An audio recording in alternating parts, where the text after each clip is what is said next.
still single. That's what I heard. We do not see much of him either. Charles is retired from the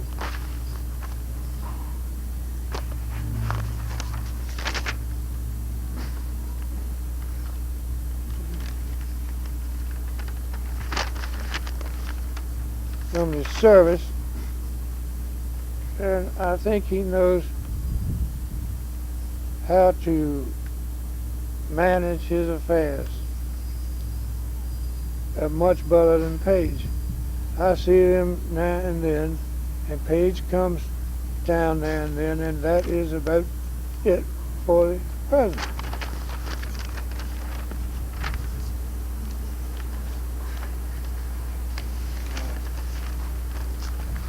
Now, what I'm trying to do now, I'm trying to start, say, from high school and go on, through. Okay. I'll stop all this sob story stuff. Do some fun. Sob story stuff. I remember you going to start with high school on up. All right. Yeah. That's good. That's what I want to know is the people, the relatives and stuff. Yeah, I don't know. You got that in there? Yeah. I told about my mother's people and my dad's people. See, they had a flu epidemic. Huh? They had a flu epidemic, and he had a bunch of kids, but they were, staff. And this epidemic, the mother and all the kids died. And there was nobody left but Dad and his brother. You already went over this? John, yeah. Yeah, that must have been when I went to answer the phone. Must have been, yeah.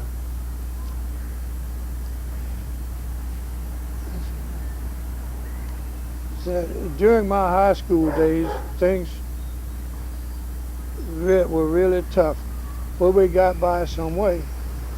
I worked for Leonard Waller, who had a garage in Deep Creek, afternoons and Saturdays, to keep Bob and myself in school. Leonard Waller was a very good man, and we worked some long hours. I remember one night we were working on a Model A Ford.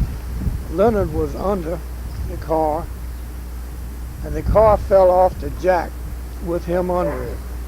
It happened that he was on his side. He was a hefty man, and he yelled for me, and I actually picked up the front end of that Model A Ford, and he crawled out from under the car.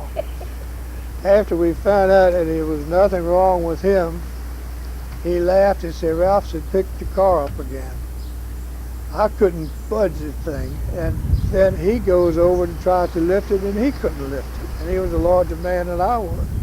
Just go to show you what you can do when you're in excitement. Yeah, get all fired up, don't even think about it, do you? No, all right. And lift that bar. Another time, my dad and myself were out looking for work. We heard about this job at Little Creek. We went there, and the day shift was filled. The foreman said he would put us on the night shift if we would come back. We had no place to go, so we stretched out under a tree and slept most of the day. They were decking the barge to take autos over to Cape Charles and back. We worked all night and all day and the next night without rest. I went to the restroom and passed out. Dad found me and told the foreman he would have to take me home. I said no, so the foreman did not realize I was a schoolboy. He gave me a much lighter job, and I stayed on until the job was finished. That job was the beginning of the Cape Charles Little Creek Ferry that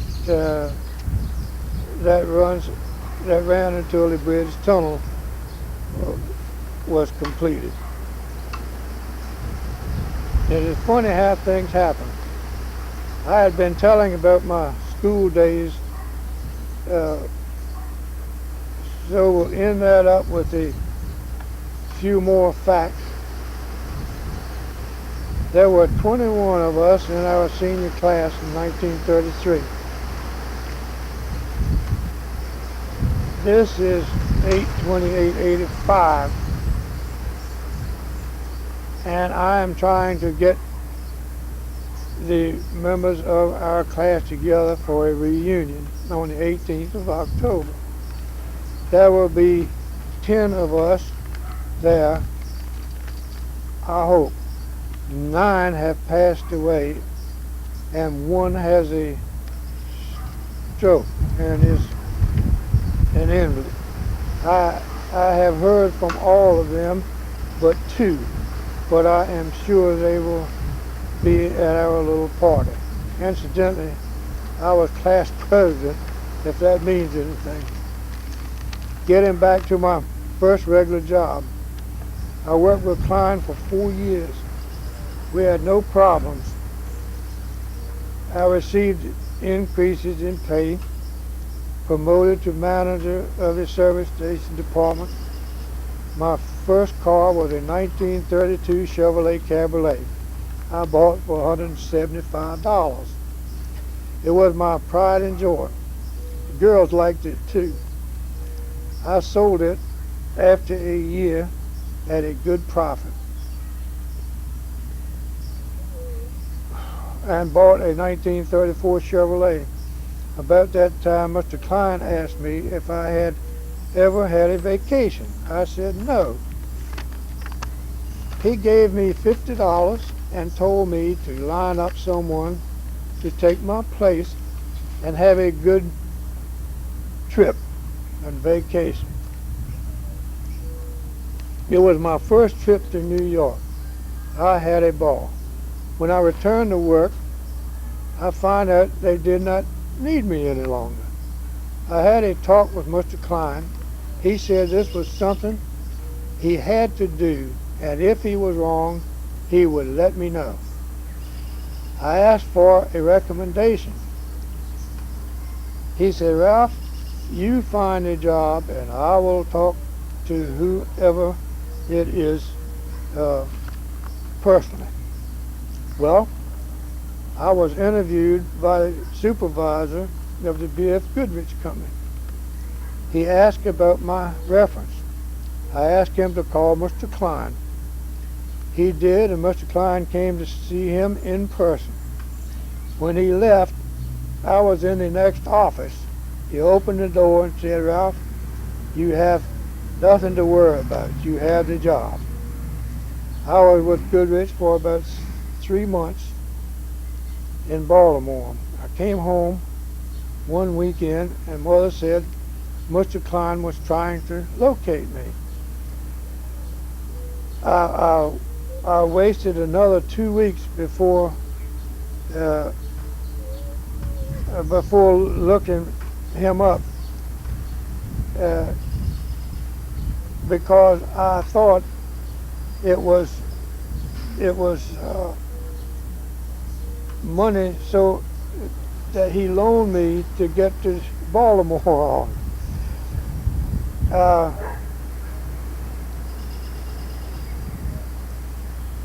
So I waited until I was back home again, which was about 2 weeks.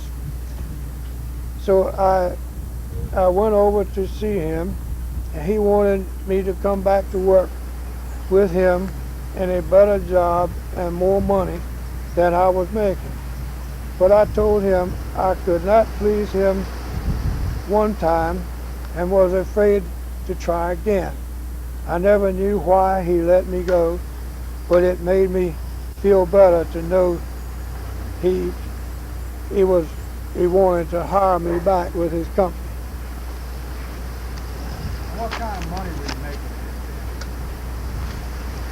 Oh, the funny thing, uh, what started the whole, the increases was Mr. Meekins Pontiac. He opened a new building right on the next corner where we were. And one day the old man, Mr. Meekins, came over and said, hey boy, said, I've been watching you and I like your work and I want you to come over and work with me. He said, and I'll tell you what I'll do. He said, I don't know what you're making, but I'll start you at $25 a week. I was making $10 a week. And boy, I said, Mister, I'll see you shortly. So I go over and I talk to the manager of Klein at that time. His name was Creighton. And he always treated me like a kid, and I didn't like it. But he was a good man. And so I went in and told Mr. Creighton that I was quit. He said, you doing what? And he called me Raph. He said, you doing what, Raph? I said, I'm quitting. He said, listen, you go back over there and go on to work, and I'll be over in a few minutes to talk to you. I said, well, you better hurry because I'm ready to go. So he came over and he said, Ralph said, what is that about you want to quit? I said, yes, sir. A man's offered me a job, a whole lot more money, and I think I can do the job. He said, how much did he offer you? I said, $25 a week. He said, good God. He said, well, I guess if you're worth that to him, you're worth that to us. He said, you go on back to work. So from the time I went down to Meekins and bought that stuff for the store, bought a valve refacer and all that stuff, I saw Mr. Meekins the last time that day. And I reminded him of that, and he grinned. He said, I remember that to this day. And said, I was always sorry I didn't ever get you to go to work for him. He was a rough old guy, but he was good to me.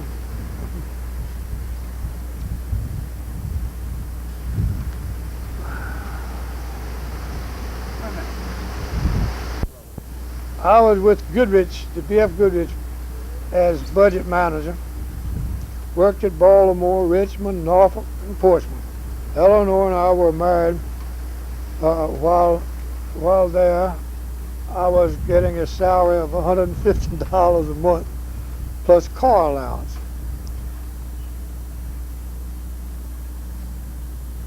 That was that good money? $150 a month plus the car allowance was good because you could make money on your car allowance. That was 5 cents a mile, and you could make money on it. That's when we used to take our little trips and pick out my car out. How much was gas then? Oh, about 15 cents a gallon, 17. And I'll never forget, I think the first time we went anywhere, we went back to Baltimore, remember? And we got to Richmond, and the generator played out on the car. And we didn't have money enough to have it fixed. So we drove all the way in from Richmond to Norfolk with no generator, and I was afraid the battery would go dead. So I had 25 cents for us to cross the ferry, the old Norfolk County Ferry, to Norfolk. And so I had to take that cut because I didn't have gas enough to go around and steal bid to get to Norfolk. So I had 25 cents, and we got on the ferry to go back to where we lived on Connecticut Avenue in Norfolk. Must have been real. That was good times.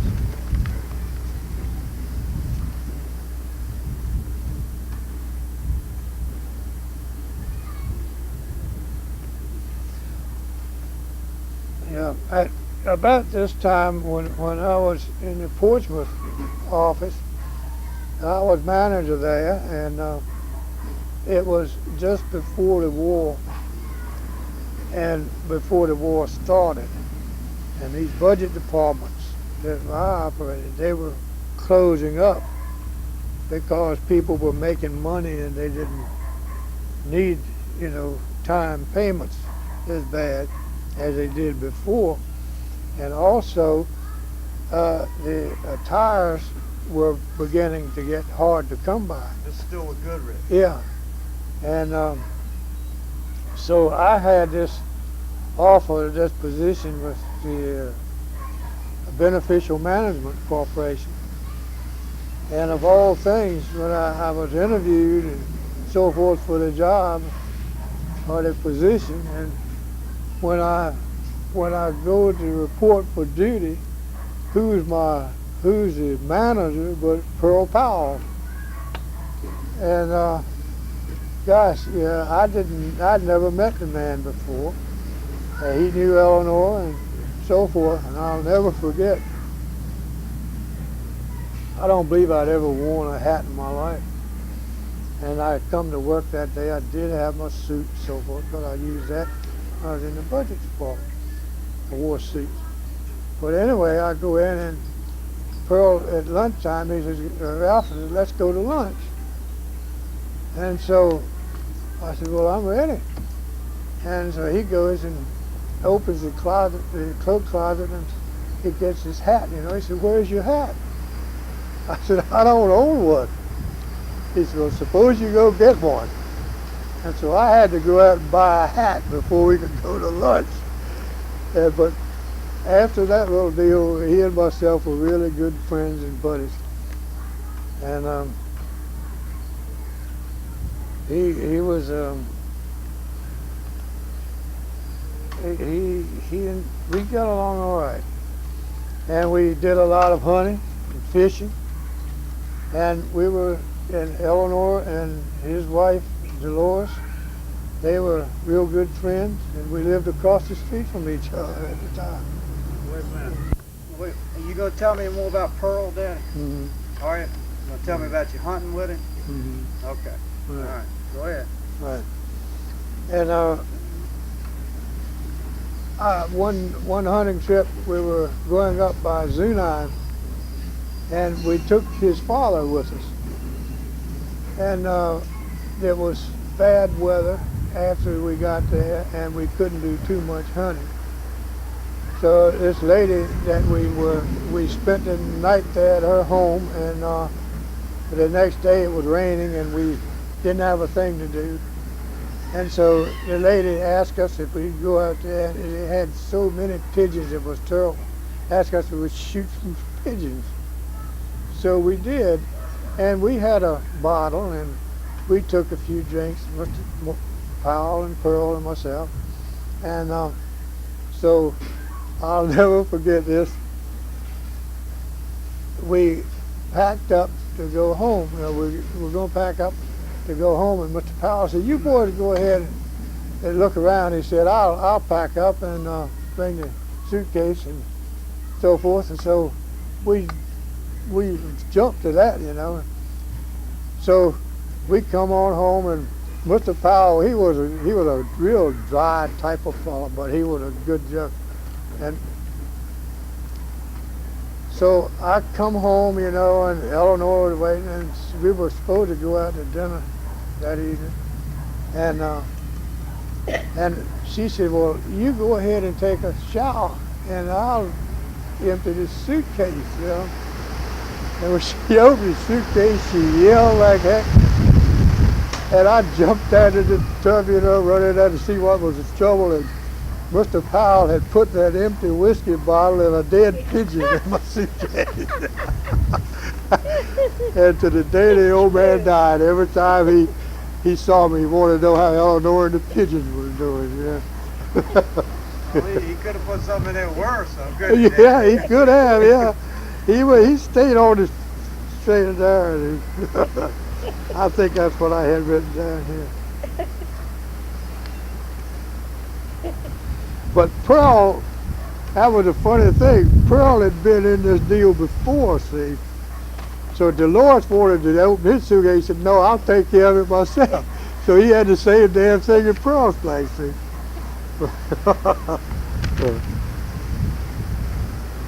Nowadays, somebody might put somebody's underwear in there or something, Right, Gets in yeah. trouble. All right. We were on a trip when I was with General Automotive Supply Company, and this boy it was Frank Peel, Yes. and this boy, he put a bunch of mess in Frank Peel's suitcase, and I'm telling you, Lucille she was ready to leave him, and Frank said, "Well, now you wait a minute." Said, "I've got to find out something," and he found out, and the boy told him. He said, "Yeah, I did it." He said, "You fouled me up one time, so I was trying to get even with you." And we had to go and give me just a second. We had to. I don't know who it was. Went to and talked to Lucille and told her what had happened.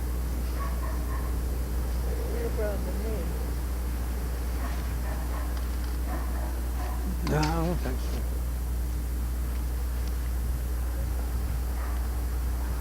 All right, so then I go with the finance company and meet Pearl Powell and everything. And then that's where, when I was drafted in the Army. Pearl tried to get you out of that, didn't he? Yes, the supervisor, it was so doggone funny. That finance company, I never ever regret leaving them. They were rough outfits then. And Eleanor and Dolores both were trying their best to get us to quit. You know, it was that bad, and Pearl had been with them a long time. But anyway, the day after I got my notice, you know, then they had a semi deal, you know. You took a examination here over the old Norfolk Protestant Hospital, and then the next day you left to go to Richmond for your induction and everything, and your regular physical and everything. And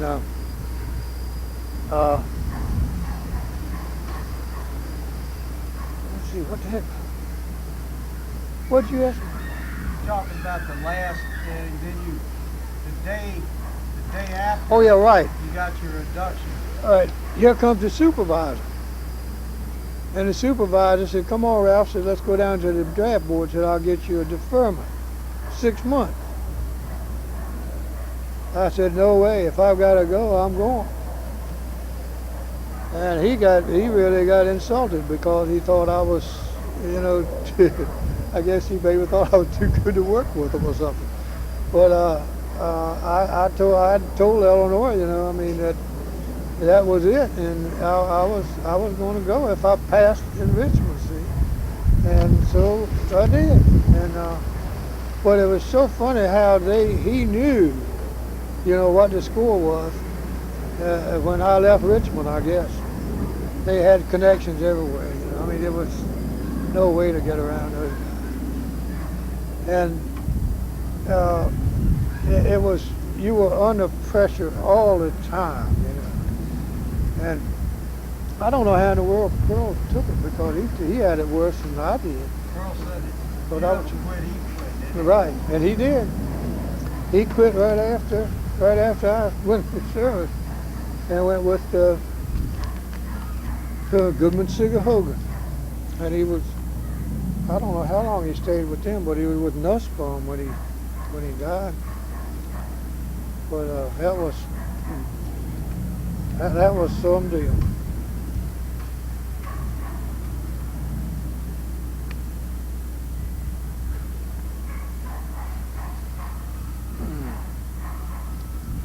I would hold for a while and go back to Eleanor and myself as husband and wife. Okay.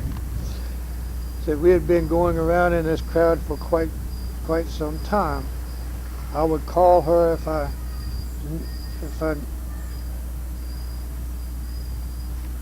if I needed an extra date for a friend or something, and she did me the same way. I would stop by and tell her my troubles. We would go out for a drink and ride around, just making time. And I think so. One night she told me she was going to Danville and take a supervisor job there, and for me not to call her or come to see her. One evening, That's right, Dad. one evening, I was ready to leave the store, and she called and asked me to do her some favors. I can't remember what it was, but I did not have to call her back and tell her it was done.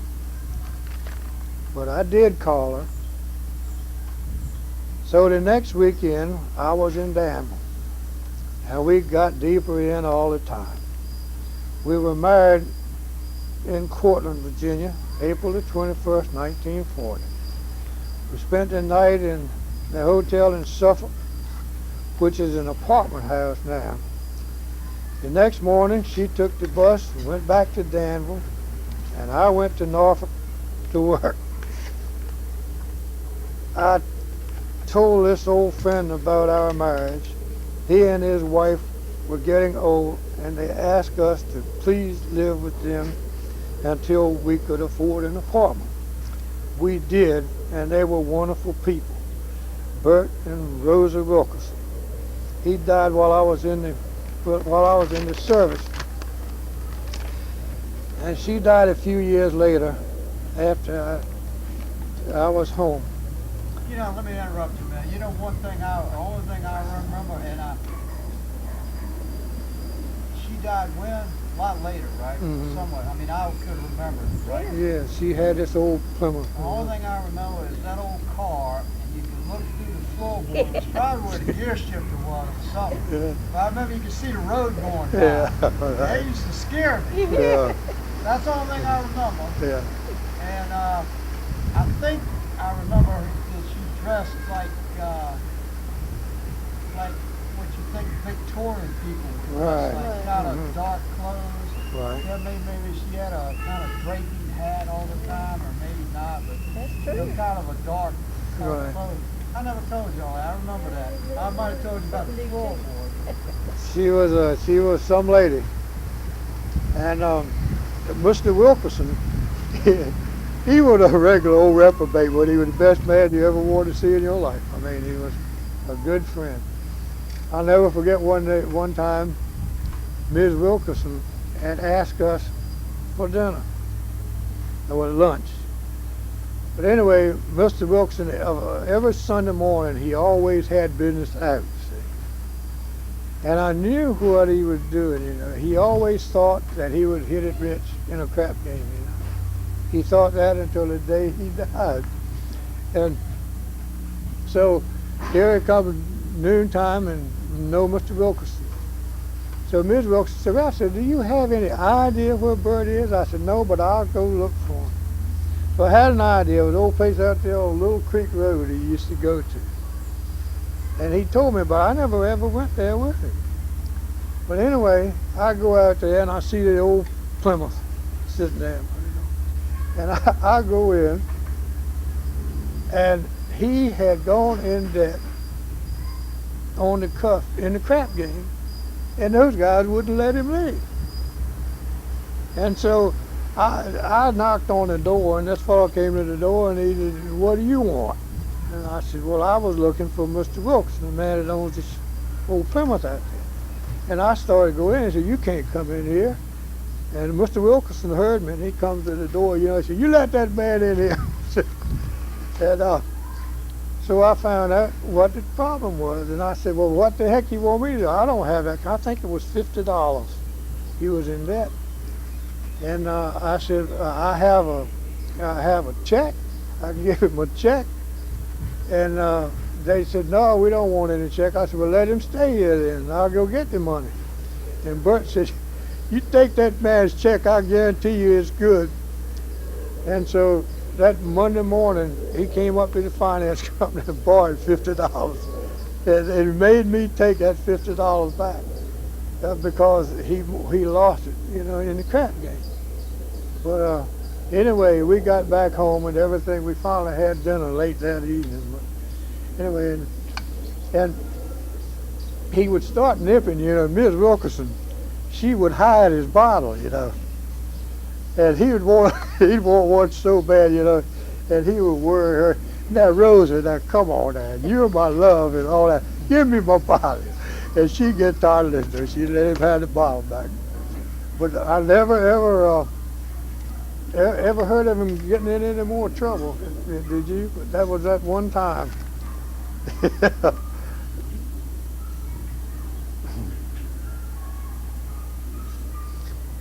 tell you what, hold it just 1 second. All right. What I understand is though, Daddy, I mean, you never went to these crap games. Yes, you I knew did. where to go One pick time. him up at, Yeah, right.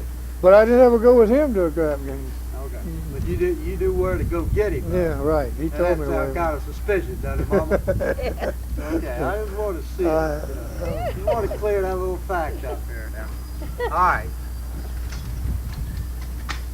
All right, and after we left Mr. and Mrs. Wilkerson, when we had money enough to rent an apartment, we rented one down to East Ocean View.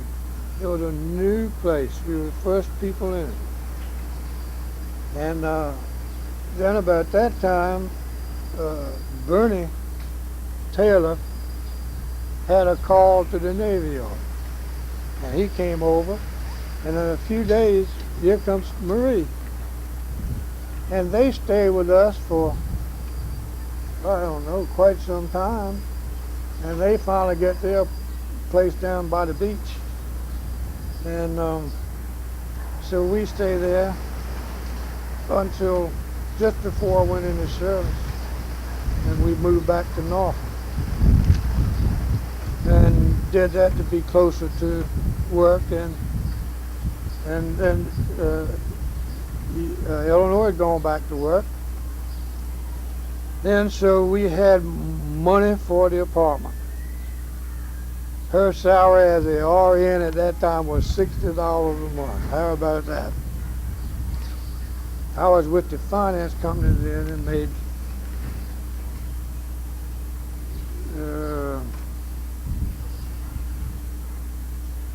making more money until the Army came up. That was March the 30th, 1943. I went to Camp Davis, North Carolina, the hellhole of the world.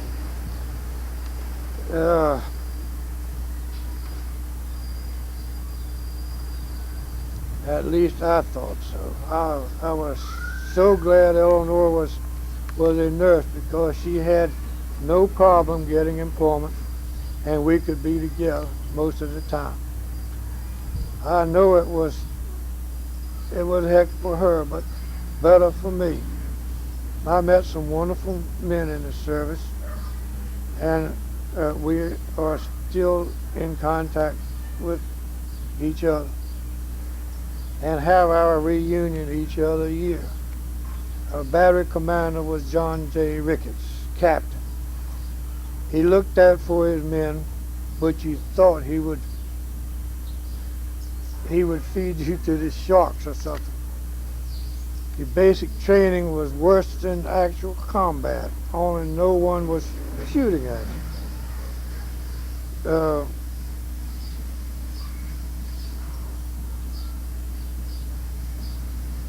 We covered North Carolina, Tennessee, Kentucky, and South Carolina on maneuvers. And we'll never forget the 25-mile hike. It was a bitty. Of all things, I left my gas mask at a break we had on the hike, and never found it. That was a court-martial offense at the time. But Captain Ricketts acquired another, and all was well. I was a section chief for a while, so I had to take their endurance test. It was the most rugged deal I ever went through, but I made it. We went overseas in June of '44, landed in England, drew our equipment, and went over to Normandy Beach. It had been taken about 6 weeks before. From there we went to France, Holland, Belgium, Luxembourg, and Germany. I was in an automatic weapons outfit. Automatic weapons shooting at planes and tanks. We had it pretty rough, but our casualties were small. I guess due to good training and leadership. I think the action that got me was when we made a big drive. All the guns on the whole front would be firing from both sides. You actually thought the world around you would explode.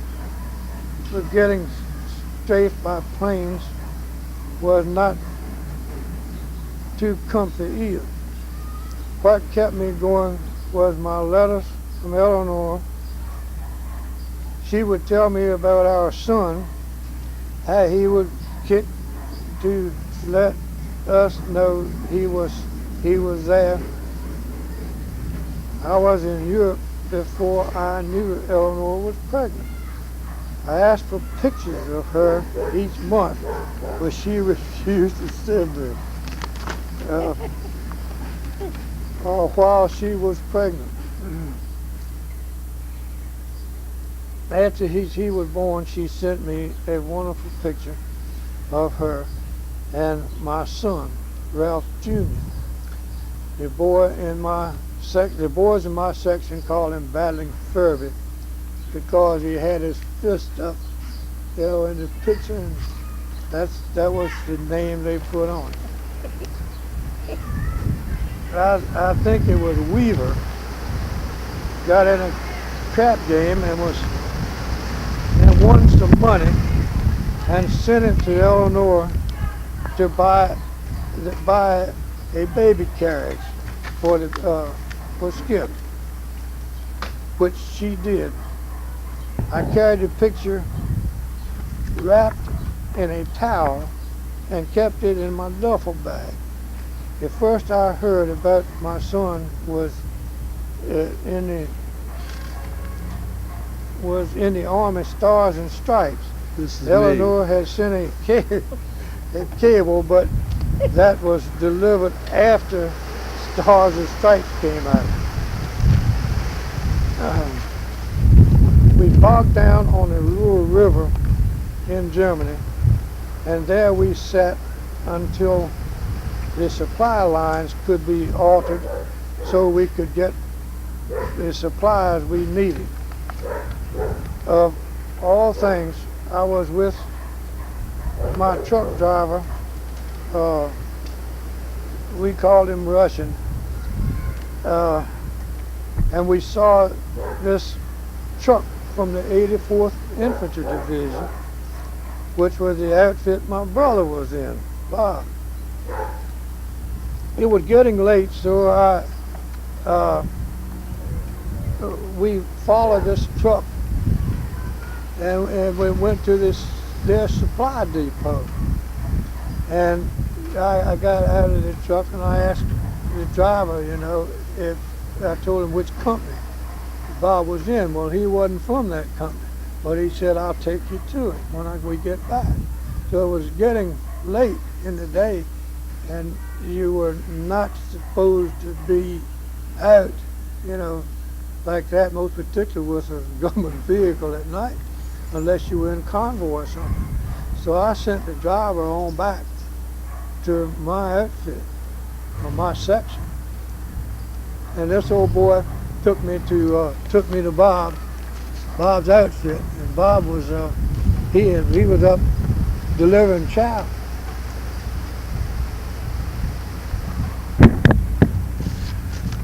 When I got there, but I saw this old cook, and he said, "Well, he'll be back in a while." Said he's been gone long enough to be back already, and he.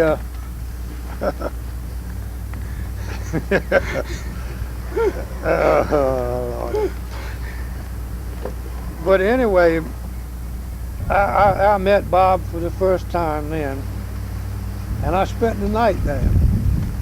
And the next morning, I told this driver, to tell Frank Grove to take over, and I would be back the next morning. And I'll be back the next morning. In fact, Bob took me back in a Jeep. And from then on, every now and then I would run into him. And the craziest thing was, it happened, I believe, every time Bob would come to our outfit, we would get strafed. And Bob said, damn people coming there in the morning. Said, I had to come see you. And he, the infantry had so many casualties. We didn't even have the Ike jackets. Our outfit. All the infantry boys did. And so he got each man in our section, there was 17 of us, all Ike jackets, got us those boots, and then Captain Ricketts heard about my contact with my brother, and he wanted a pair of field glasses, and he wanted an Ike jacket. And I said, well, I don't know, I'll ask him. And so here comes Bob one day. He had the doggone binoculars and Captain Ricketts a field jacket.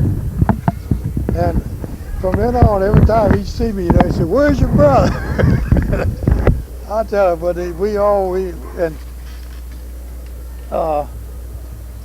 that went on 3 or 4 times, and that was the only person that I met that I knew overseas was my brother. Now, wasn't that strange? Well, the odds of that had to be staggering. It was. One in a couple million, right? Yeah, he was with the 84th Infantry Division. He was with when he was in the paratroopers, yeah.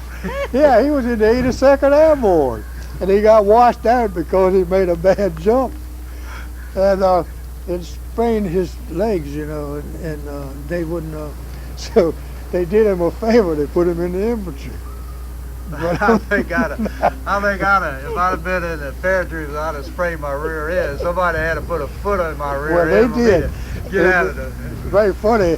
I asked Bob, I said, Bob, did you ever freeze at the door? He said, Ralph, I've still got the print of that damn jump sergeant's foot on my tail right there. He said, dang, all right, you freeze. But you go when you hook up, that's it. You going out that door. He found out about that. And then the next time I saw him was after the war, and we were, I was in Antwerp at this debarkation camp. And I had these, I think there was about 20 prisoners, German prisoners, working with me. And the one I had in charge, I kept him in charge of him, but he could speak English. He was an English teacher, and he was drafted just like I was. He had a son that he had never seen. All that, and he couldn't even write to his wife or anything. She didn't know whether he was living or dead. And I'll never forget as long as I live. In fact, I see me like I was going across that ladder somewhere.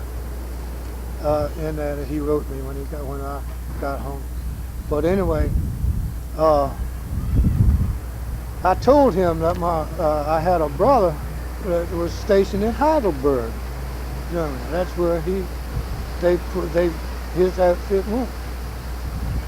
And so one day, Bob came in one evening, and he and myself were.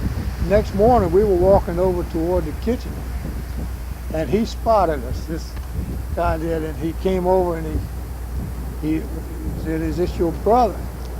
And I said, "Yes." Boy, I'm telling you, I thought he was going to kiss Bob, really.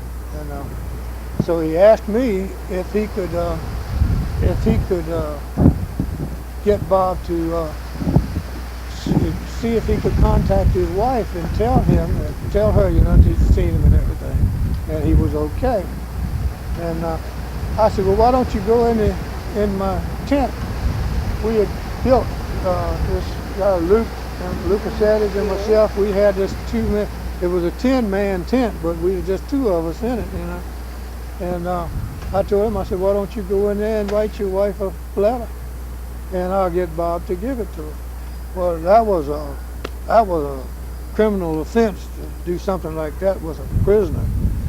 But hell, he was in the same boat I was in, and I hadn't seen my son either. And that guy, now that was a man that'd been through hell, and that guy actually sat down to that old box, and we had an old thing called a table in there, and he actually cried. And he wrote his wife a letter, and Bob took it to not her, but his mother. His wife had moved out in the country so she could get better food and milk for the babies, see, because they were getting nothing whatsoever. And that was he was one heck of a good man. I think he really was. I don't know why in the world we didn't try to look him up when we were over there. We went right by Heidelberg. That's where he lived. I don't know whether he was, you know, still living, but I thought he was a good man anyway. But anyway, let's see, where am I? I told you all about all that.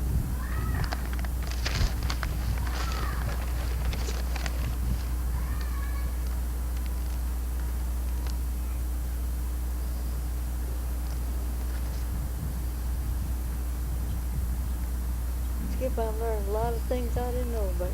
I am It's too. interesting. Your dad wouldn't used to talk about the war. Oh, he has some things, some crazy things, you know, that happen.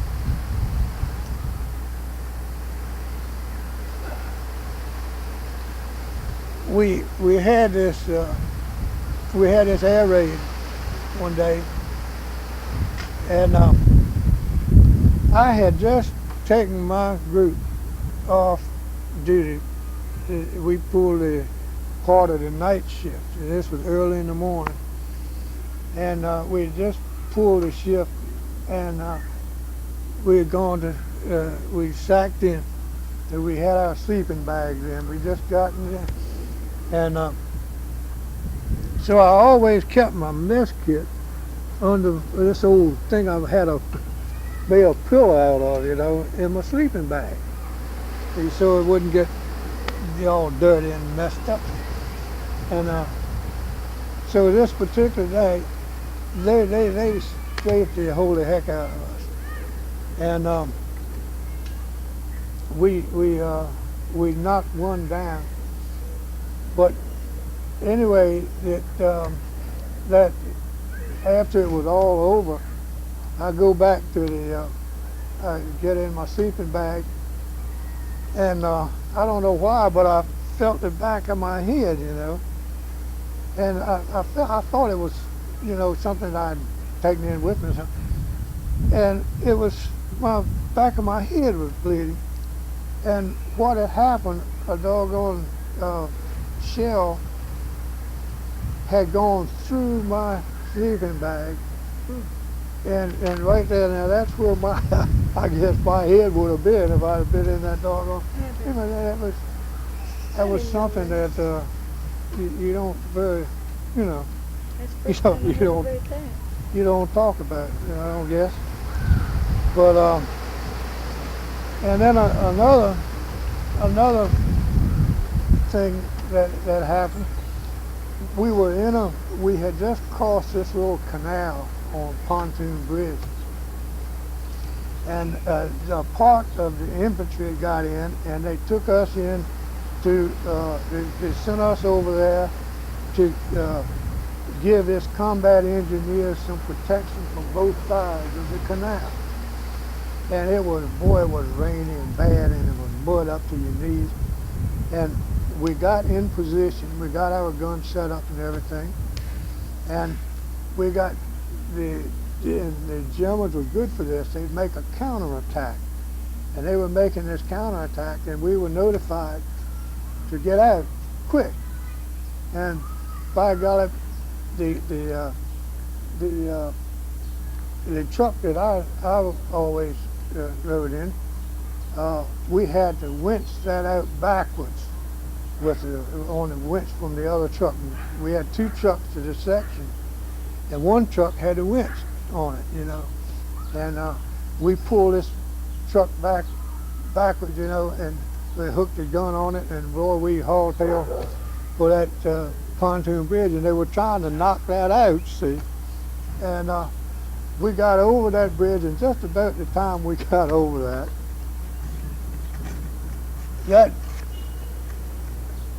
we had this big explosion, and I looked at the old Russian, you know, and I kept looking at him, you know, and I felt down like this, and I just knew, you know, that it had landed in the cab of that truck.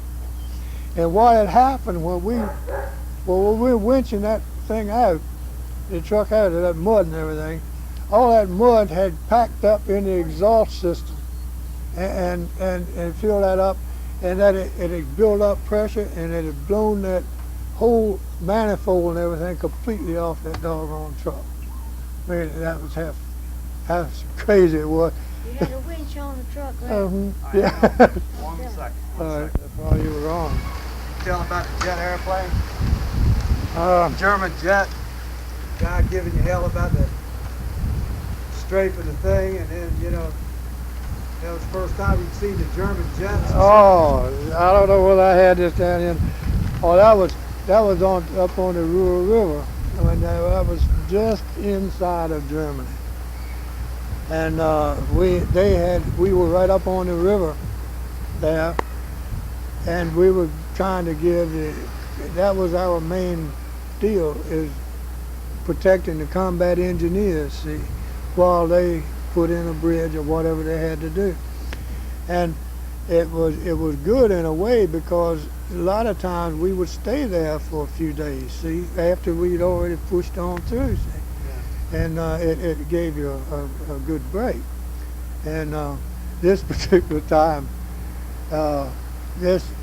here come these two jets. We'd never ever seen one before. We never ever even heard them. We didn't know the Germans had them. And here they come in and just blow up everything, see?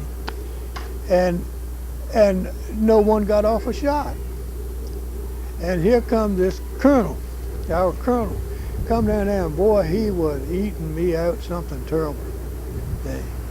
About how stupid we were, you know, about not being on alert, you know, and all that. And while he was giving me hell, here comes that jet back and did the same thing again, and nobody still got a shot off. And I jumped for the gun position. We had on the 40 millimeter, the big gun. It was in about a 3 or 4 foot deep revetment, see, for protection. And that's where you always went if you wasn't on the gun or somewhere else for protection. And I died for that doggone place, just like everything. And I looked around, there was the old colonel there by the side of me, you know. He got up and brushed himself off, you know. He said, "Do the best you can." He got the damn jeep and went on off. I never did see that man anymore after that. I don't think. But and I know you know about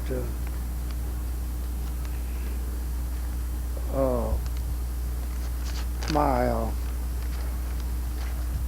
that's lieutenant in the right. But anyway, he was a first-class Fuji as far as I'm concerned. He's the only person I had any trouble with the whole time I was in the service. You already talked about him? Huh? No, I haven't. But anyway. Well, what started all with him? Or did you got it written down here? Yeah. Do you help carry? We had to, see, I had made actually, I had made sergeant, see, but I hadn't gotten, it hadn't been recorded, and I didn't have much stripes or anything, see. And I had to take this endurance course. That was the roughest thing I ever took the whole time I was in this service. You had to have a full pack, your gas mask, your rifle, everything. And you had to take this forced march, 10 miles, as fast as you could walk.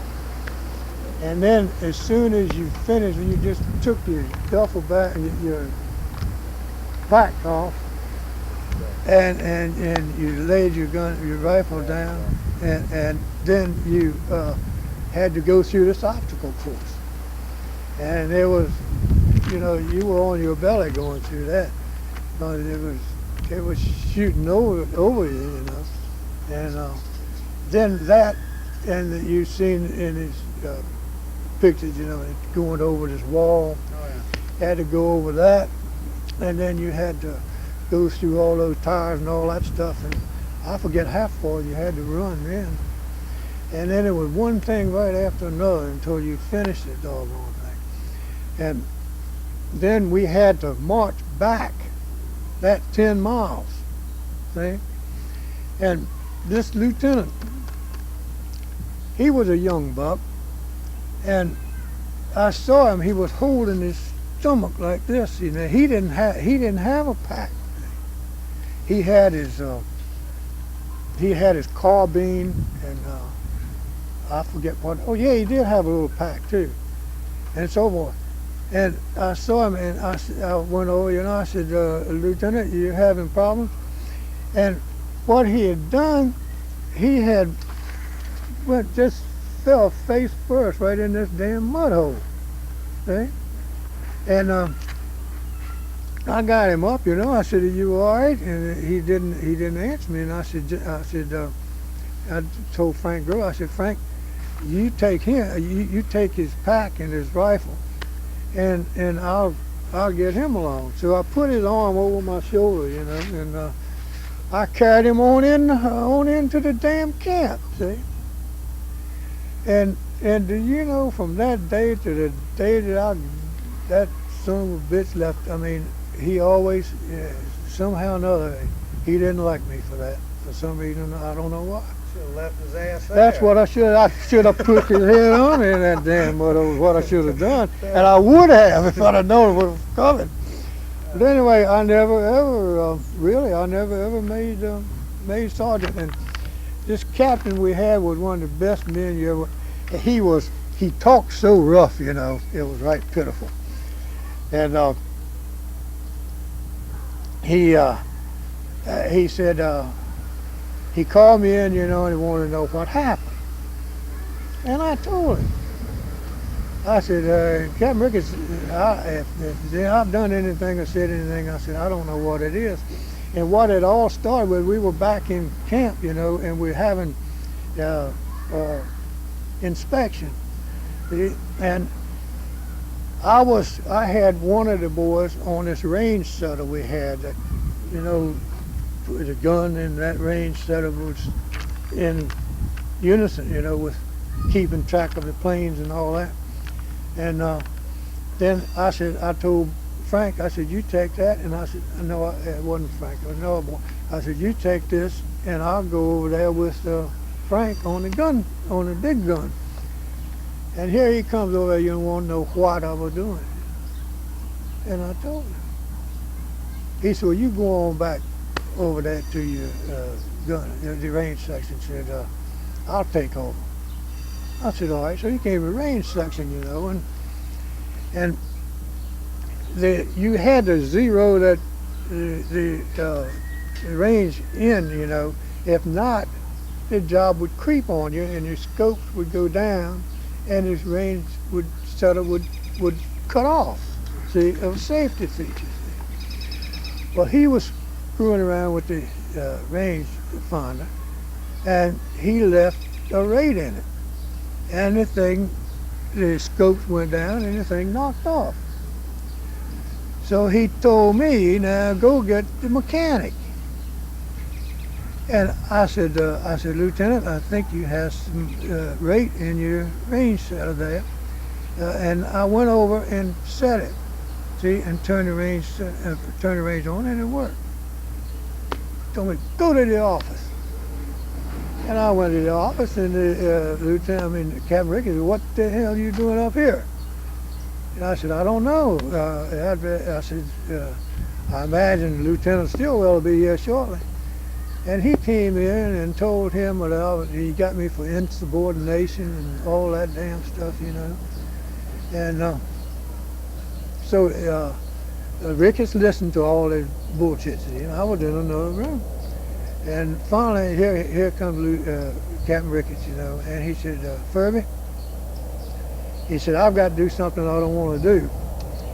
He said, I'm not going to give you your promotion. I'm not going to bust you to a private. I'm going to let you stay as a corporal. I don't want anything on your record. He said, and one of these days, I'm going to get rid of that son of a gun. And so after a while, when we were getting ready to go overseas, he transferred him. He couldn't transfer him out of the battalion. See, he had that much, that lieutenant had that much authority. You know. He couldn't be transferred out of the battalion. So he transferred him to another battery.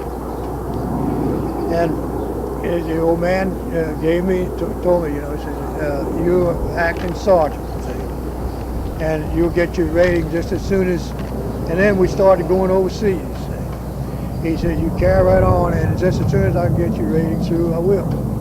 I said, all right. And son of a gun, boy, we were going, everything was going great guns, you know, and the first damn thing I knew, here comes that son of a bitch. The other outfit, they wouldn't take, they got fed up with him, and they sent him back to our battery. And I think the first stop he made was at my section. And he gave me a raft of shit, and I told him, I said, if you want to get even with me or for whatever I've done, I don't know what, I said, go ahead and do it. But I said, I'm not taking your crap anymore. And I really told him off. And so here comes Captain Ricketts. And he said, Furby, I wish the heck you hadn't said anything to that son of a bitch. He said, but anyway, you have, and I don't blame you. He said, the first time I get a chance, I'm going to get rid of him. And so after we got in Germany, they put him in Army occupation. And I didn't see him anymore until one of the reunions we had. But I never ever got back to a sergeant. I actually going to tell him that. And let's see, I guess that.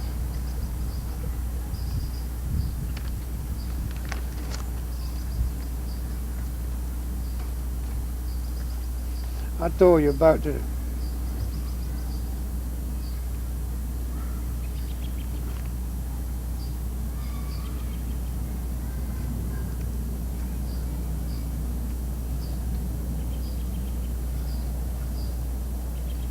But anyway, while we were in Europe, after we got inside of Germany, we stayed as a group all the time, and we never had a whole lot of problems. And it was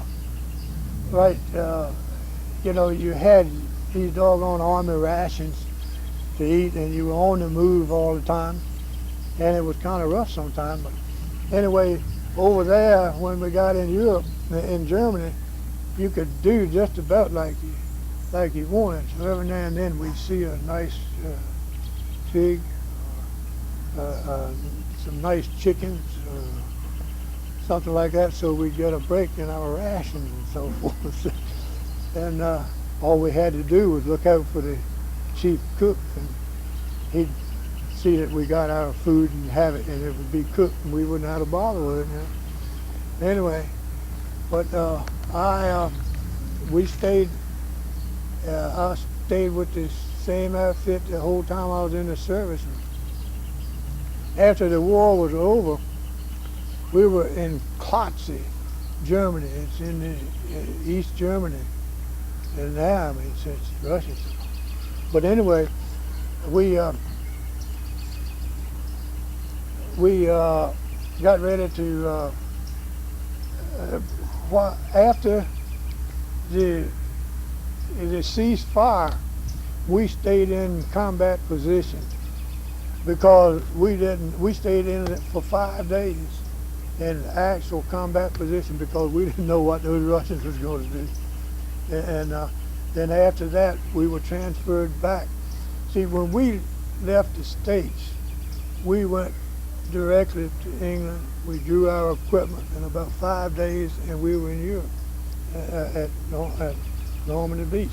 So we didn't have any points, you know, for overseas points. We had to earn them while we got over there. Where there was guys that had been over there for years, you know, in England and in Africa and Italy and all those places, you know. And we didn't have any, and other than our time in the service. And so we went back to Antwerp and opened this debarkation camp. And we stayed there until I came home. And I think I pulled the biggest bone I ever pulled in my life. I got orders to come home. See, this was in October, November. And I had my duffel bag on the truck. In fact, I was on the truck with my duffel bag, ready to come home, see. And here comes this Lieutenant Murphy telling me, Ralph, you boys get off. I said, I'm sorry, the deal has been canceled. And I mean, I just thought, well, that was the end of the world, you know. And so I rolled off the doggone truck, and he said, get your duffel bag first. I said, the hell with the duffel bag. And so he just pulled the doggone thing off the truck, and I went on back in my tent. And finally I went back out and got my duffel bag, came in. In the meantime, he sent for me to come up to his office, his tent. See, he wanted to talk to me. So I went up there, you know, and he said, Ferb said, you know what, said, you need a break. He said, why in the hell don't you, said, I'm not supposed to do this, but I'm going to give you a 3-day pass. And so he did, gave me, and he wasn't supposed to give me anything. He gave me a 3-day pass and loaned me his valve pack. That was the officer's suitcase, really. And I had some things, you know, like cigarettes and chocolate and all that stuff that was worth good money, you know. That. And the boys, when they saw me come back, I gave it out when I left, when I supposed to have left. And when I came back in, and everything been canceled, here come the boys with this stuff. So I loaded up that doggone duffel bag, and I went into Brussels, and I called this guy that was in charge of the hotel I checked into. I called him in, you know, and I told him, I said, listen, I've got some loot, and I want you to I want you to buy it or someone to buy it. He said, man, I can't buy that much. I don't have that kind of money. And he sent this lady up there, and she bought it. And Skip, I really went on a bender. And I ended up down at Ostend, Belgium, down on the North Sea. And I checked into this little old hotel, and of all things, the guy that owned it was a veteran of World War I. And he married a Belgian girl, and he stayed over there, you know. And I was asleep one morning. I'd been looped up for 3 or 4 days. Yeah, I want to make note now. My mom is gone right now, so you know we can tell this story. Yeah, and he came in there and he shook the heck out of me, and it got me up enough to said, I want your pocketbook, man. He got my pocketbook, you know, and he saw my pass. He said, you passed due to be back in camp, all that. He said, brother, you're not having anything else to drink. You're going to drink soft drinks and you're going to eat all day and all night. I'm going to get you on that train in the morning. And he did. And I was on him, and when I got to Brussels, on the way to Brussels, I said, boy, if I haven't really found out, I didn't write Eleanor, I didn't do nothing. You know, I mean, I just stayed loose. And I got in Brussels. Is that before or after you saw the picture of me, Daddy? Oh, that was after, I think. But anyway, well, when I got in Brussels, first thing I did, boy, I headed for the Red Cross. And I sent Eleanor a cable. And then after I did that, I don't know, I felt relieved. See? And I had the daggone hangover I've had in my life. And so I checked in this little hotel, and the guy asked me, you know, if I want. I said, yeah, I don't want a drink of cognac. I want a bottle of cognac. And so I took the bottle of cognac, and he had some kind of damn drink there, I don't know what it was, but you know, to mix it with.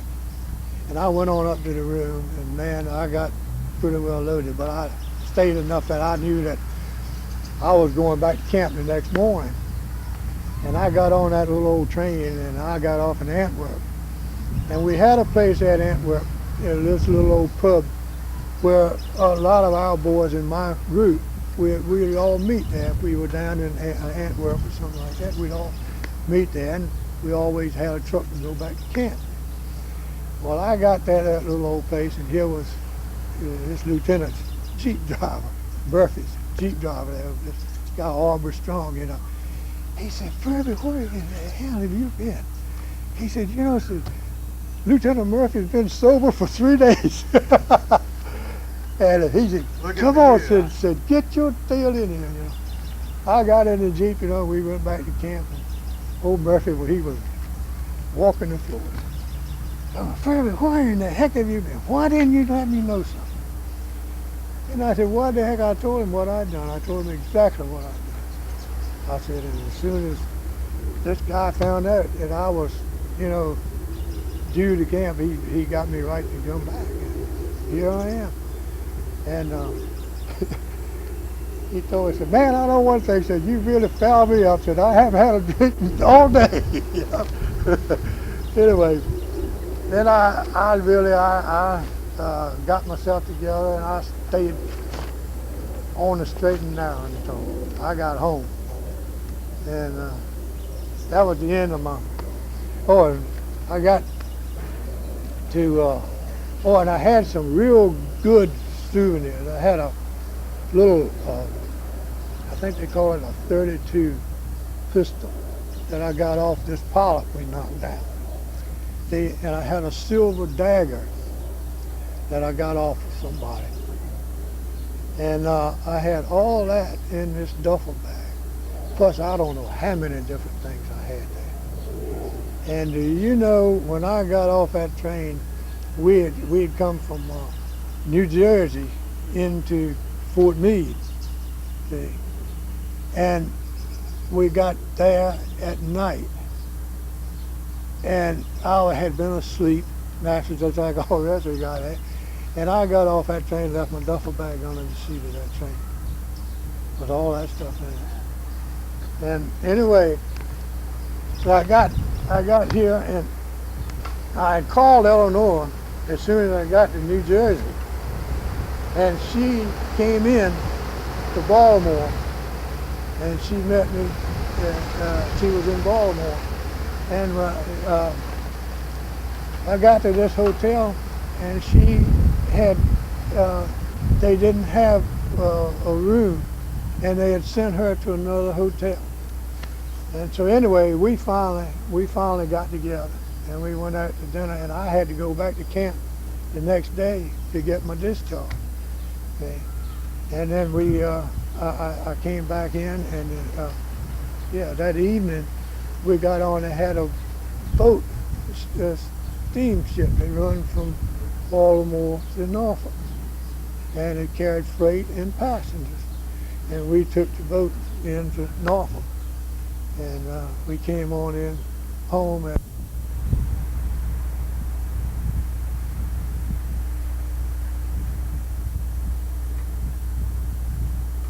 My mom and dad, and back to work.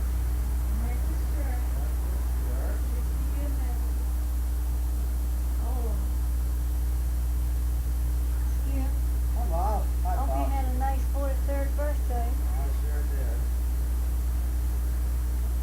yeah, you're almost a man. Yeah. Very shortly.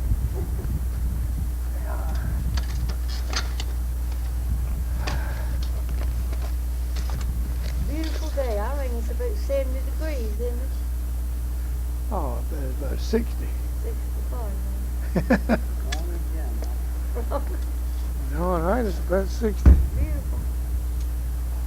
September the 27th, 1988. Yeah.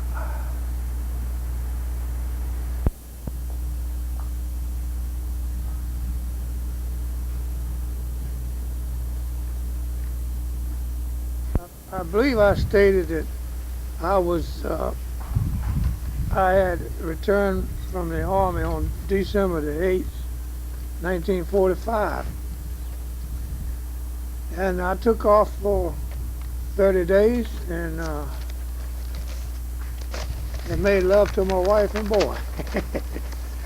Tried to get things going again, and Oh, I remember. and then Pearl Powell, who was a real good friend of mine, I worked with the beneficial management. He had gone with Goodman Sigler Hogan in Norfolk, real estate company. And he wanted me to go with him in the maintenance end of their operation, which I did, and I worked there from January the 2nd until, I believe it was October of 46. And I had wanted to go to, I had tried to get this position, sales job with this mill supply place. And, but my problem, the problem was I had to work for 6 months in the store, and my salary would be $150 a month, and there was no way that I could do that. And that was with Henry Walk Company.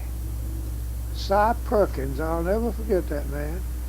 And he said that he wished I could come to work with him, but that was their policy from the day they started until, I guess, the day they, up until the present time, you know. And it was a good deal, because a good idea, because the salesman had to know what he was, what he had in stock and so forth.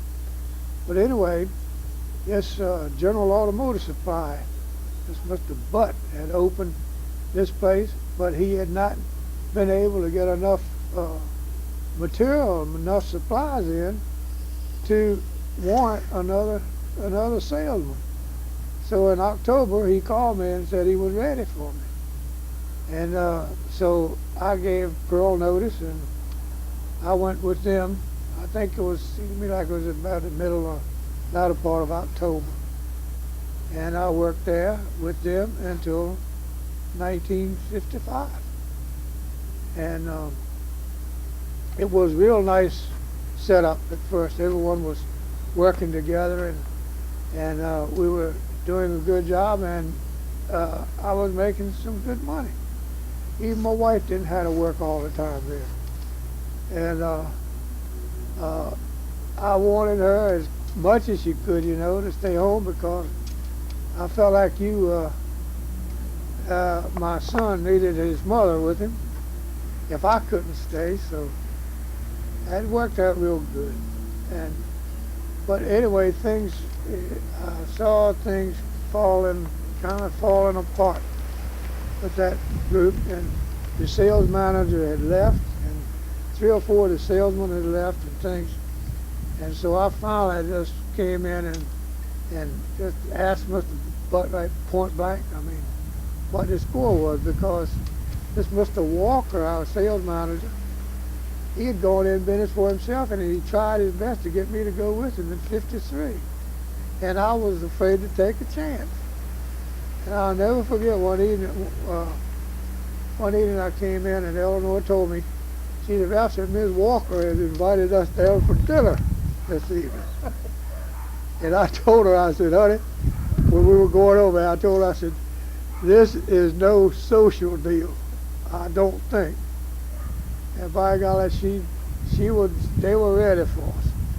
And she drug out all the records and everything. "Hi, how you doing?" And she drug out all the records and everything of the 2 years that he'd been in business. And this is it. And we will do this, that, and the other. In which, we were only together from August, I think, wasn't it? August, and then he had a doggone stroke in September. And so that fouled thing up. And I stayed there and kept things going with Ms. Walker's help.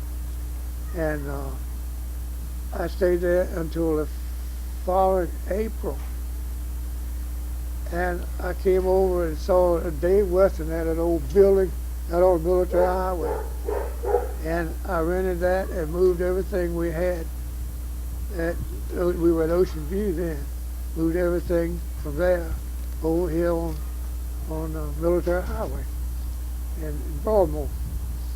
And I stayed there until I sold that in 1969. And we had a real good time. We appointed Eleanor as secretary of our company. And I took in John Everton as a salesman and helped him to operate the business. And he was a real good man. In fact, he still is, and he has a business that's far superior to anything that I ever dreamed about, because what I was interested in was making a doggone good living and let it stop at that. But he wanted to go all the way. And it was really crazy. I had my wife and I had my son. In fact, I think I had him even driving a doggone delivery truck before he could even get a license. I believe I did. But anyway, we got by with it, and we were all working together. And that's one thing I want to put in there now. I want to say that that's something I've really been proud of, is that this family has always worked together, and you can't beat a deal like that. And in fact, we're still doing the same thing, I think. And sometimes we think that we are anyway, because my son, he called us in every now and then for different things, and it makes us feel good that he really needs us sometimes. But and let me say that they're cheap too, cheap labor. Checks in the mail, Dad. Right. Okay. All right. Checks in the mail. But that was General Automotive Supply and Tidewater Battery Company. And so then, I believe it was in 68, 68, what am I talking about? And Skip and Diane and my grandson, they were up in Stafford. He started teaching school and coaching football. And they were in Stafford, up in Stafford, and here we were down here in Portsmouth. And so one day this friend of mine came in and told me, he said, "Hey, Ralph," said, "why don't you buy out Grover Gibbons that he wants to sell?" And I said, "Are you kidding me?" "No," said, "and it's a doggone good deal and the price is right." And so, boy, Eleanor and myself took off and we went to Stafford. We saw Mr. Furby Jr. and my daughter-in-law and my grandson, which we didn't care whether we really saw him or not, you know. But anyway, I'll never forget some of those deals while he was up at Stafford. We'd go up to, and most particularly the football season. We'd go up and Skip was coaching football too, and we had a time with grandson because he thought that he could get out and play football with his daddy. But anyway, we got by with it all right. Everything was fine.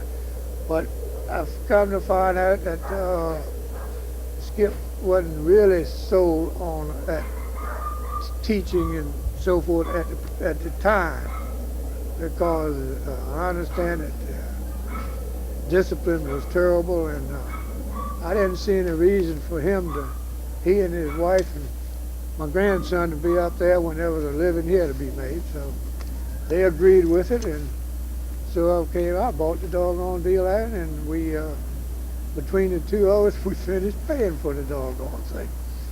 And in '69, I decided I had made a deal with John that one of these days I would, sell out to him. And I wanted to be as good as my word, and so I saw that the bike shop was doing okay, and Skip, I thought, he was pretty well satisfied, and his wife and Diane, and so forth. So I sold out to him, and in fact, I don't think I did anything there for a regular little while. And then Skip kept back, he wanted me to come down there and help him out. So I did, and I worked, I guess, 4, 5, 6 years down there, off and on. But anyway, we've always worked together, and like I said before, that's something that I've always been proud of with this family. And you started a place, you tried to start a bicycle shop in Great Bridge. Right, that's right, we sure did. 3 years. I think that's the first thing that drew you back. Yeah. I think That- then you were making these ugly bird houses and everything, if I remember right. And yeah, you retired for a couple of years. Yeah, right. You were a holy terror in those couple of years. Dan. Oh, I want boy. you to know that right now. You Amen. could, Amen. Posterity here. you could see some of my, Eleanor had thrown some of it away at my cedar chest I made, and, the trays, and some of this most stupid stuff I ever saw. A carpenter Yeah. you weren't, Daddy. Carpenter you weren't. You're right. But anyway, we've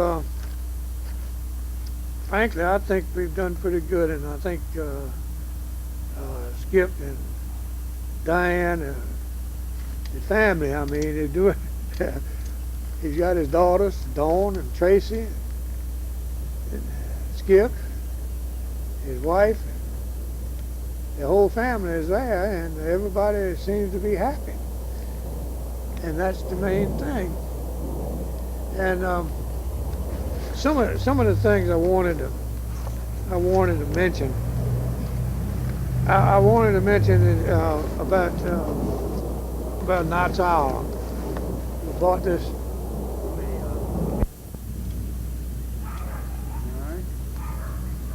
Okay. I would like to mention some things that go along with it, like in 1951, 1950, we bought some property down to Knott's Island, North Carolina. And in 51, we built a cottage on it. And I think that was a lifesaver to the whole family. We had all of our friends.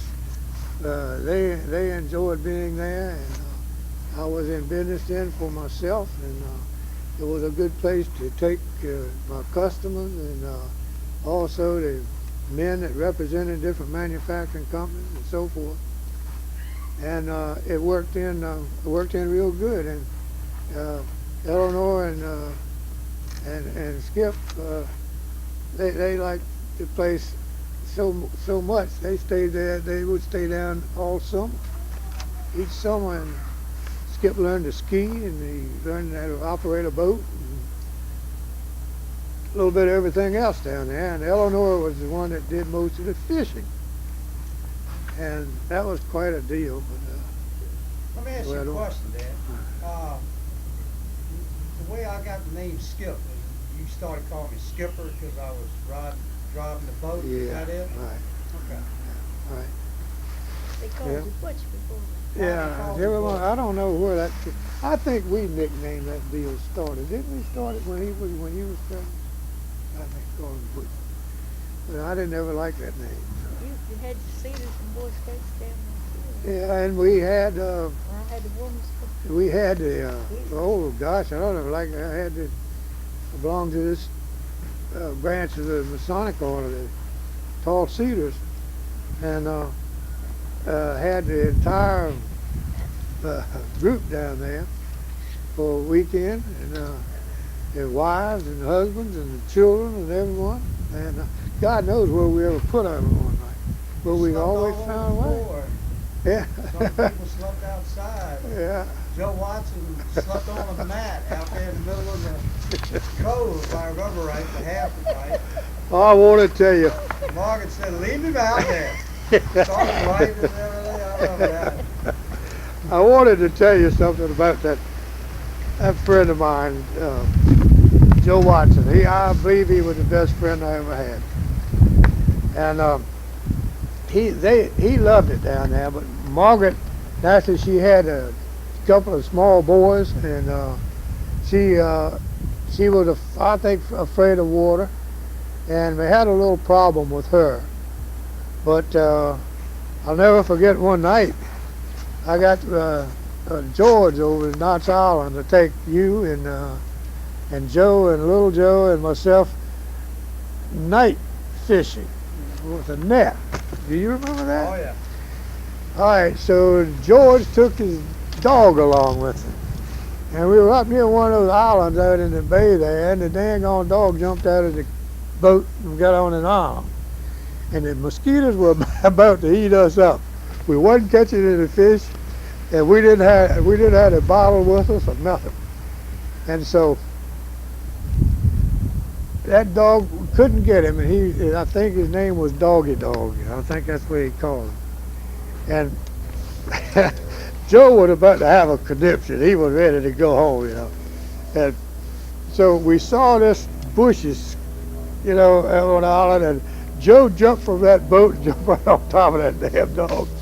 And he got him by the feet and the legs and brought him in that boat, you know. And so we came back home. And we had been gone too long. We'd been gone longer than we told the wives we were going.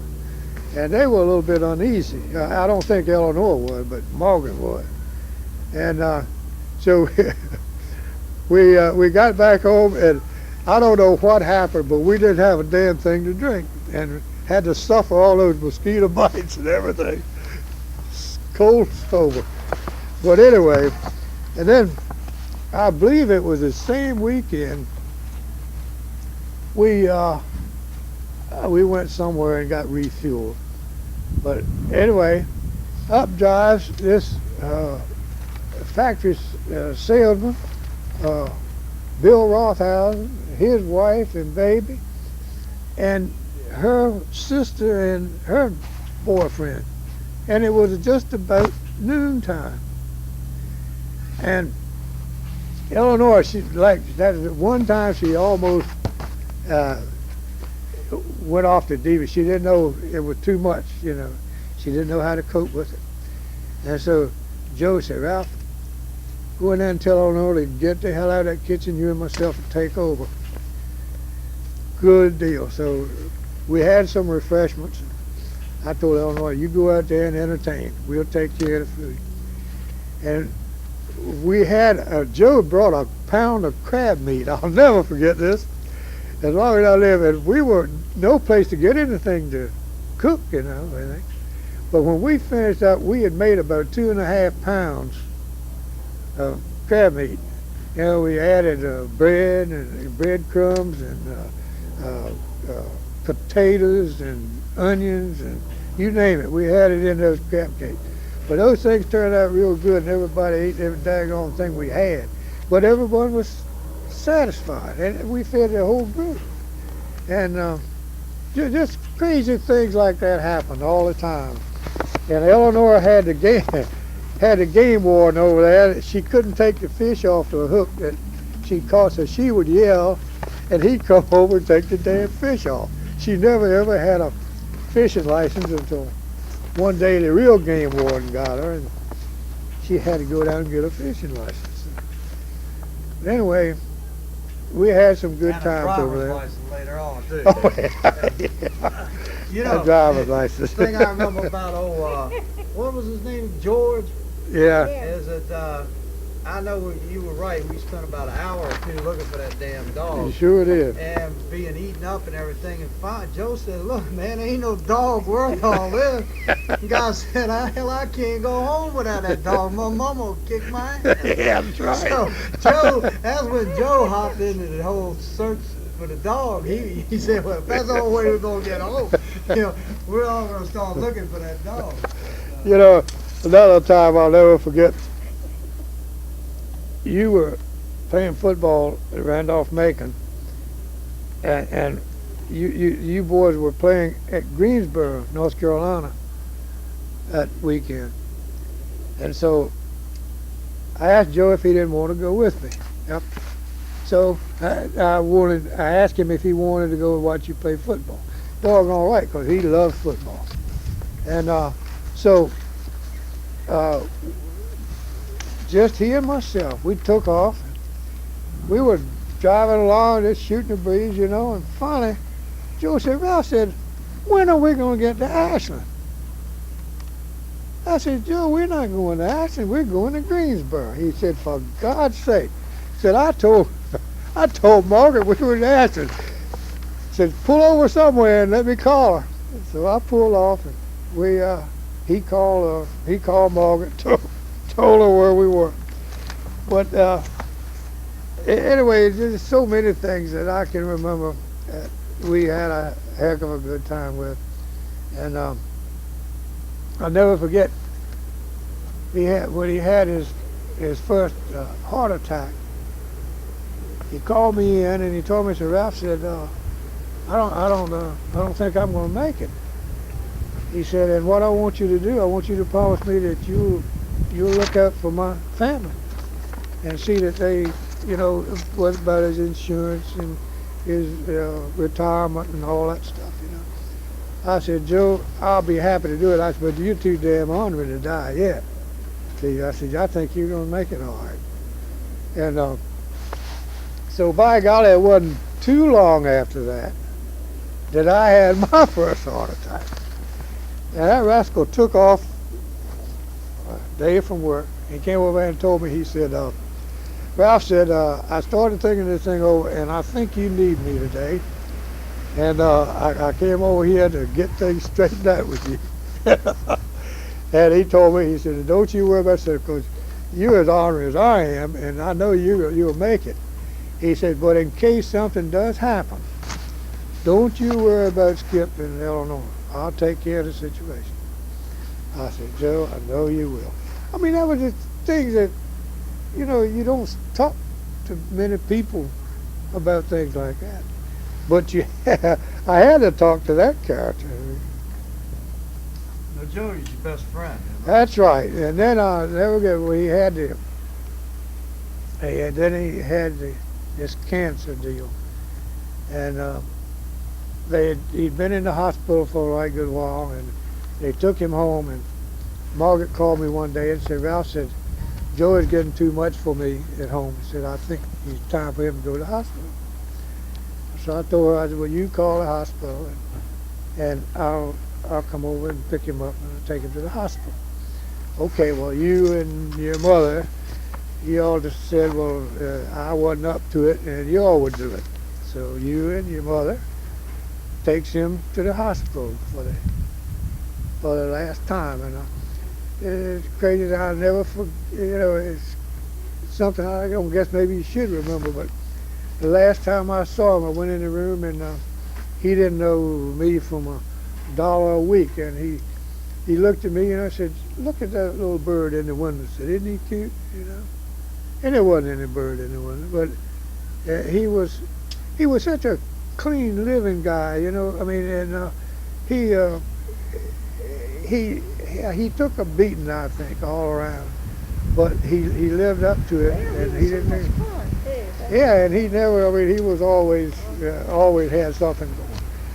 But anyway, I thought I'd like to put that in.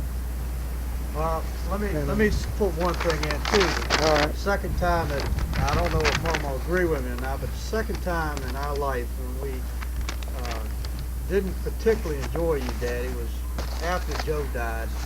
You stopped drinking and you stopped smoking all at one time. And for that year after that, Is that what I you quit? retired? Yeah, I think it was. That was the time. Believe it or not, Dad. You, Yeah, then I started gaining all that cotton picking weight. you are a terror on wheels there, boy. Amen. Just got back to halfway normal again, I guess. Let's pause it just a minute,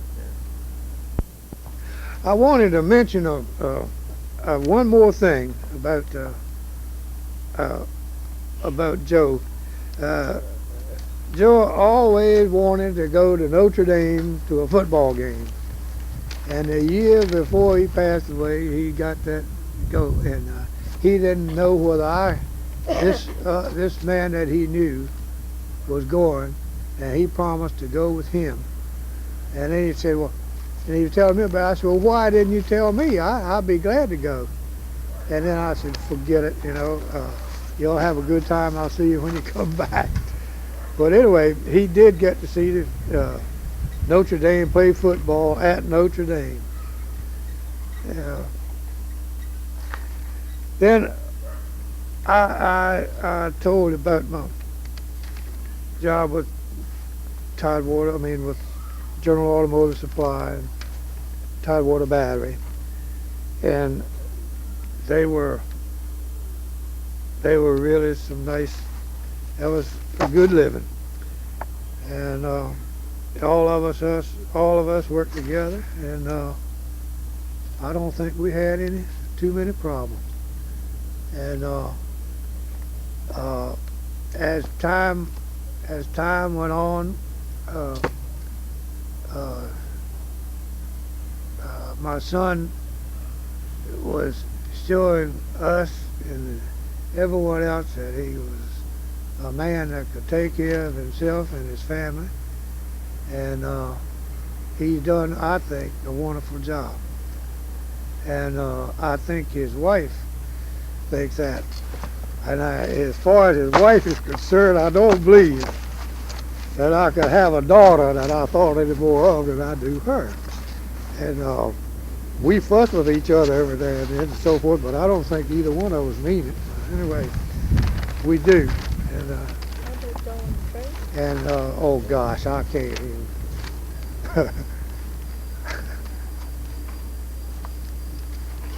I can't begin to talk about my grandchildren.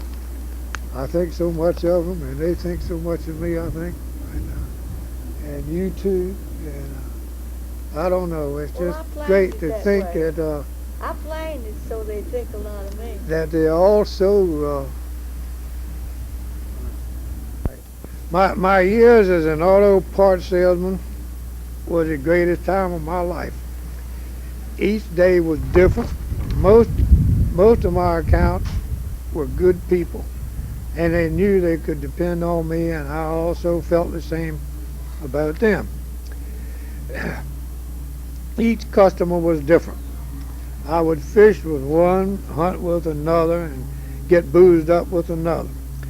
I will never forget, before I went in business for myself, I had a talk with most of my real good accounts, and they told me to go in business for myself, and they would definitely go with me. And that's what they did. And quite a few of them asked me if I needed any money, said they'd be glad to help me.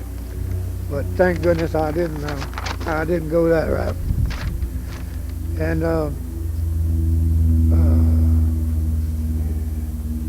my wife and my son came in and helped out.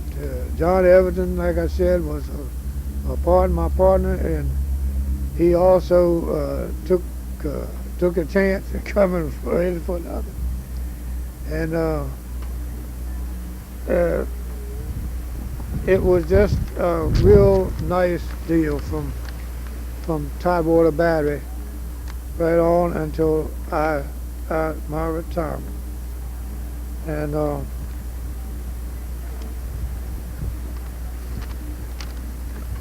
one of the things that started Tidewater Battery rolling was, I'll never forget this day. This fellow Bill Rothhausen came in and bought the credit manager with Gould National Batteries.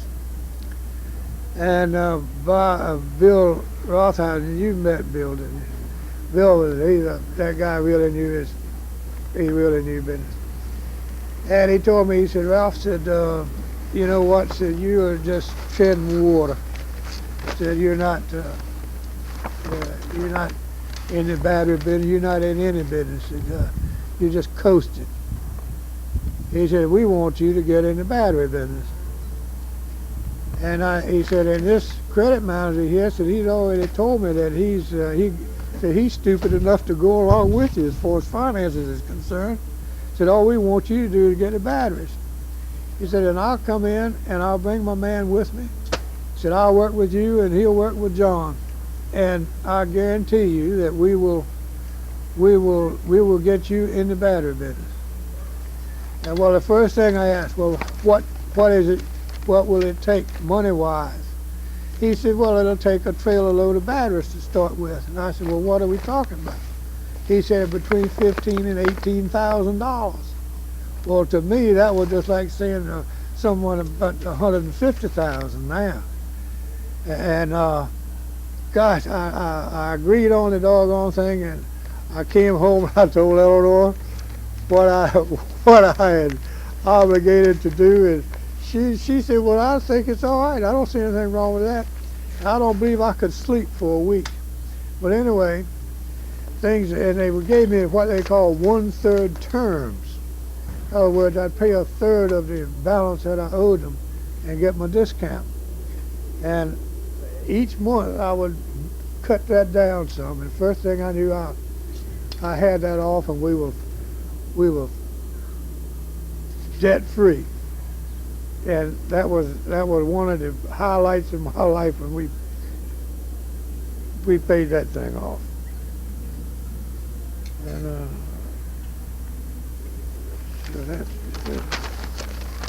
and that was when I met most of my real good fleet accounts, and we made up a doggone good business. And we had the Gould batteries, Gould National Batteries, and then we go in with this filter company that no one had ever heard of, J.A. Baldwin Manufacturing Company in Kearney, Nebraska. And I was over to John's the other day, had lunch with him, and he showed me the sales on that thing, and it was about $500,000 last year for nothing but Baldwin filters.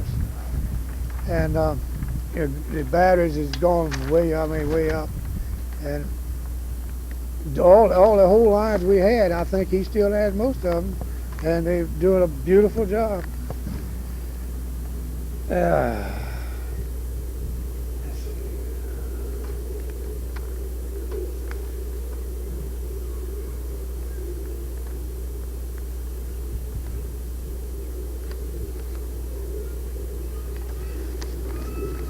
Then to help out, at first, when we first started Tidewater Battery, Eleanor was there by herself until John and myself came in, and then she would come home and do her job there, I guess. But anyway, one day we had this boy come in. He'd just gotten out of the Marine Corps, and he said he wanted a job, and it was for Bill Garrett. And Bill was he was a typical Marine, ex-Marine, and sometimes he'd be out late at night or something, and maybe hitting the bottle a little bit, and he wouldn't show up in the morning. Well, the first time I let it go by, but after that, if he wasn't there by the time he was supposed to be, I'd go get him. And plenty of times I pulled that rascal out of bed and he was ready to fight, you know. But he turned out to be a doggone good man. And by golly, he married a real nice girl, and he has two beautiful little daughters. And I think they're doing fine. And that makes me feel good, too, to think about things like that. And I told you about a set of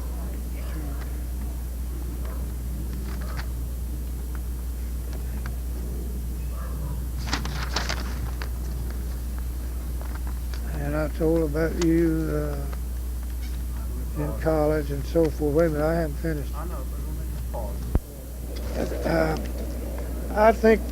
I think I'm a lucky man. I have a wonderful, loyal wife, a good, stable son, a good, reliable, beautiful daughter-in-law, and three of the best grandchildren in the world.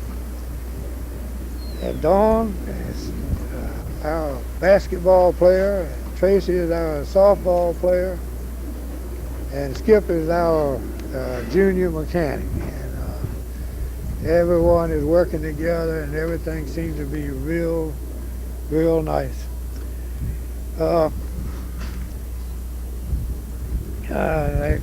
We have had some bad breaks. We had a fire that set us back, and I know that, but I think that in a way it maybe helped. I saw so much difference in the cooperation between all of us working together harder after that than actually I thought than before. And I think that most particular Diane, I think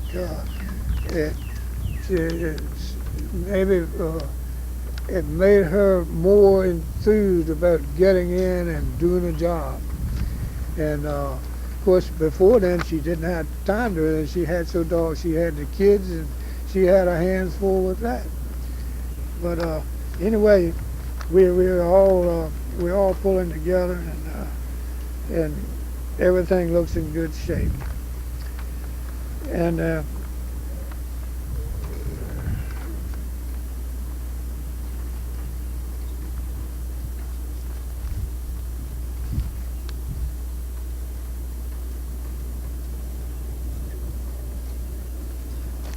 we always have two granddaughters to fall back on.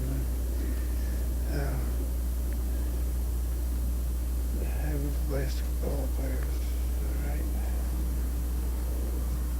The cycle shop seems to be in good shape. So Diane and Skip are okay. Eleanor and myself, thank goodness, has done some planning, and it is turning out all right for us. So I know of nothing else but to work together and enjoy things as they come. Our grandson has finished school, and now he is in the business and doing a good job.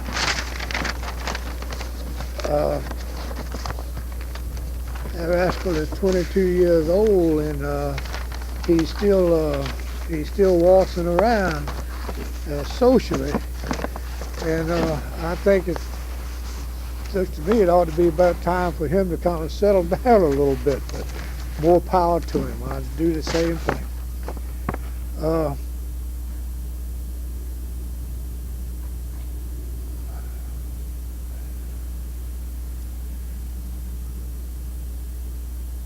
Sometime I believe grandson's dad thinks he could do better, but I know he would not trade him for anything. This family has worked together real well, and we enjoy being together and working together as we do. I only hope things will continue as they are. I know we will have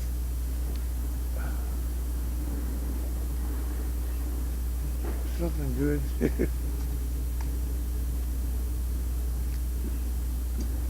but I'm sure that we will be that it will be to our good and satisfaction. We are all in this thing together and love working and playing the game. I hope we have smooth sailing from now on and enjoy every minute of it. A proud father and father-in-law and grandfather, Mr. Ralph Hurley Sr. All right. Okay. All right. Okay, Pops. And why do we call you Pops? I think that when we started having our grandchildren, I asked them to call me Pop. Was that because And, Popeye? I used to No, call. no. You know I don't why I know call why him that- Popeye? No, I don't. I always call it Popeye. Probably I couldn't talk good. Yeah, I still can't talk good. But I remember that one. was- I'm sorry. That was there was no particular reason for it, I guess. Little Skip, grandson, was. I think after a while he didn't know what to call me. Really, I said, well, let's call me Pop. You know, and Diane at first she didn't like it too good about calling me Pop, but she finally got in the mood too, and it was all right. And that's the only reason I know of, Pop. When you were a kid, I remember you telling me that you used to come home from school and go fight forest fires in the Google Swamp, and fires stayed in the swamp for years or something, didn't it? Oh, Skip, that was unbelievable. I tell you, How long did you come home and fight fires? I mean, about 2 years, that burned at least that, and there was places in that swamp now, you know, like at where the lake feeder ditch is, right. on to the Carolina line, over on the left, going toward North Carolina. That place over there, you could set this house in some of those holes. That's peat soil in that dismal swamp, and it burns just like coal. And now it's a farmland. See, but it's taken all these years for nature to fill it in, and so forth. And it's rich soil, and so forth. And the crazy thing is now, we're in, I guess, God's country, in this part of the United States. I don't know of any place I'd rather be than right here. And like Lake Drummond, it's the only lake that I know of that is higher than the land around it. Yeah. And that's the truth. And all types of vegetation, animals, and all that. But it was so crazy. After the fire, in fact, we were, at the time that happened, I was going to Deep Creek School, just started there in the 7th grade. And we had a Model T school bus that we went from Wollaston to Deep Creek in.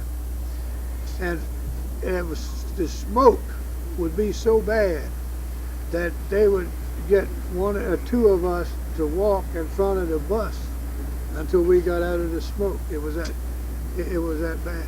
And snakes, boy, by the bushels, was coming out of that swamp, you know. And they were going all over everywhere.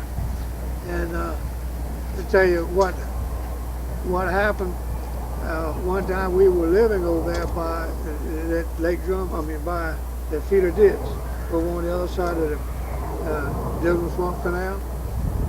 And I had this little rat terrier dog. Her name was Fanny. And she would kill snakes. And what she would do, she would catch the snake about midway and shake him. And then she'd crack his neck. And she hit this big old moccasin. And she couldn't flip him, and he bit her at the back of the head. And she yipped and one fell over, you know. And my dad was working at a shingle mill down the way. And boy, I went hauling tail to see him, and he came up and told me, he said, go down to the train house. There was an old train house down there right by the feeder ditch. Said, and look in the pit, and there'll be some frogs in there. So get a handful of them and bring them to me. And so he, cut an X by that, where the fangs went in. And he cut those frogs open alive and put them on that place and bandaged it up. And boy, the next morning that dog's head was, oh gosh, it was terrific. Huge, it's swollen so bad. And in a few days, doggone, she wasn't eating, and she lived to be 16 years old.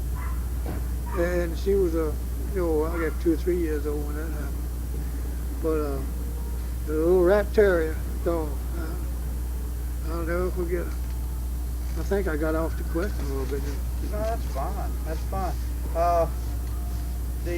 No, because I was going to ask you about the dog that got bit by the snake anyway. That was one of my questions. So I remember Popeye, and like I said, I don't remember my grandmother that well. In fact, I don't remember at all.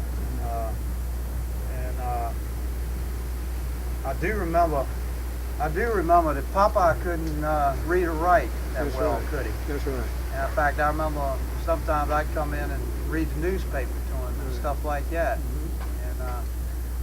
he just was a good, hard-working man.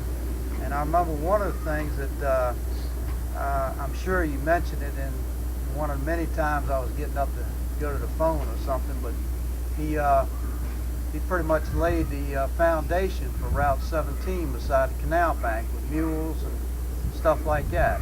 And that's the 17, it's Route 17 now going south. That's right. He started just beyond Deep Creek with this Mr. Martin. They had 13 pairs, a team, and they used scoop shovels and took the dirt from the canal bank and made the foundation for George Washington Highway, US 17. And it took them, I can't remember now exactly how long it was for that, but they did a bang up job. And it was one of the funny things was they had 12 pairs of team were horses. We had 1 pair of mules. And my dad was not, they were all colored boys that drove the team. And he wouldn't let them hit one of those artists. And if anything needs taken care of, you see me, I'll do it. You let the team go like they're supposed to go. And so he'd make them walk to the job and walk from the job. See? Well, those doggone mules, they would be the last pair on the job of the morning. See? But when they unhooked those things from that scoop shovel that afternoon, that evening, boy, they were the first ones in the barn. And they had, it was extended the further they went out, the longer they had to walk. And where our headquarters was, our barn, and where we lived and everything, it was right behind where Wallace Place is, John G. Wallace, right on the canal. It was right behind them. And a big old house, and the house was so tall you could drive a car on it, actually. And in some places in the doggone thing, you could see the ground. See? It was something. And Bob, he was always doing something. And I'll never forget one time he had a bad cold or something, and he never could swallow a pill. And Mother gave him this pill, and he dropped it through the crack in the floor. And Mother sent him under there to get that pill and bring it back up, take the damn thing. And he found it, and he followed. She held his nose, I think, or something, and it made him take that pill. But anyway, he was something else. And then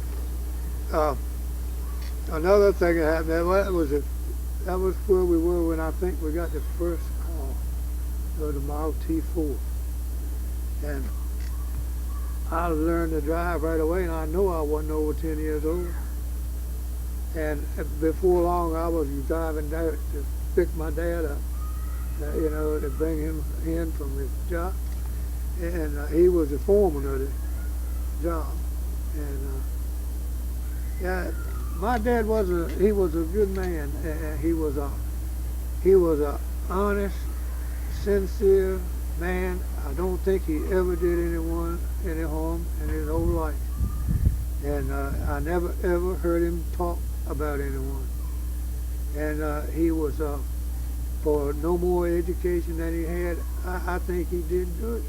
But the thing of it was, I don't think it's right for any man to do this. I mean, my mother she was the head honcho. I mean, she called the plays and everybody danced. See? And I don't think that's the right thing for a man to do. I mean, I know that the wife has enough problems taking care of that doggone household if it's done right, like Eleanor was doing it, like your wife is doing it. And I think the man ought to make the living, and I think he ought to call the shots on as far as everything else is concerned. All right, what else? All right, Pops. Our line of health of the whole Furby family, and probably the Killings too, hadn't been too good. So, you're the oldest male, probably the whole family, right? That's right. And I want you to know that I'm rooting for you, boy. I want you to hang in there as long as you can. Well, I'm still pitching. Probably the same thing I asked Mama, and like I said, I never knew your mother, and I never knew my mother's father that well. So somewhere down the line that possibly the great-great-grandchildren or somebody like that will see this, want to see it, something like that. There's something you'd like to tell them that maybe they never knew you or something like that. You just want to let them know. Well, I would like to leave this with them. I want them to know that they're from real, real good stock. And I just hope and pray that they will follow if they follow in our footsteps, in yours, mine, and your wife, my wife's, I don't think they can go wrong. And that's what I'm hoping. And I know that my granddaughters and my grandson, I'm not worried about them. I know that they're going to do right, and I know they're going to be 100%. I have that much confidence and that much faith, because I know that they've been reared right, and I know that they're the most enthusiastic people, most particularly those two girls. They're the most enthusiastic thing I ever seen in my life. They get enthused about everything, whether it's athletics or they do good in school and everything. So there's nothing to stop the future generation from being on the top of the totem pole, because by golly, they've got everything going their way. I think most particular from my grandchildren on, because I know they're going to do all right.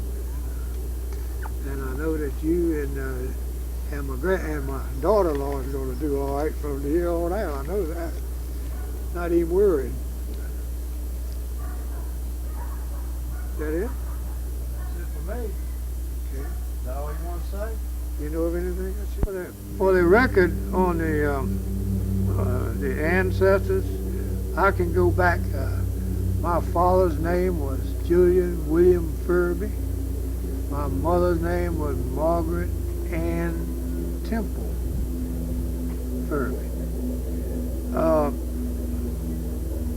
My dad's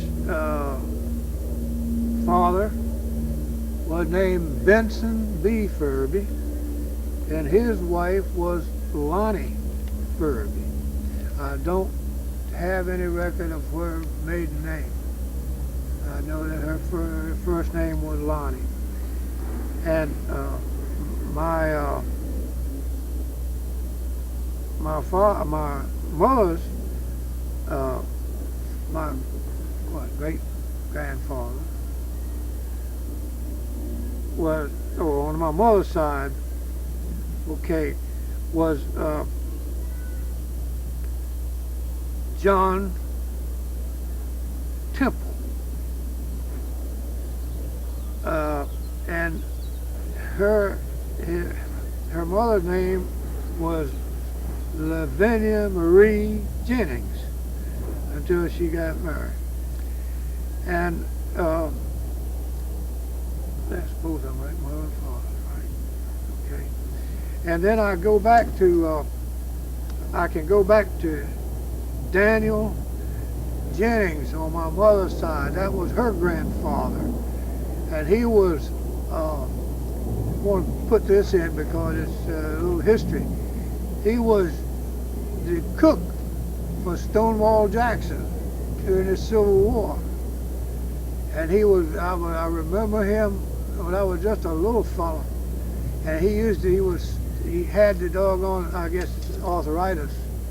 And he couldn't do much walking.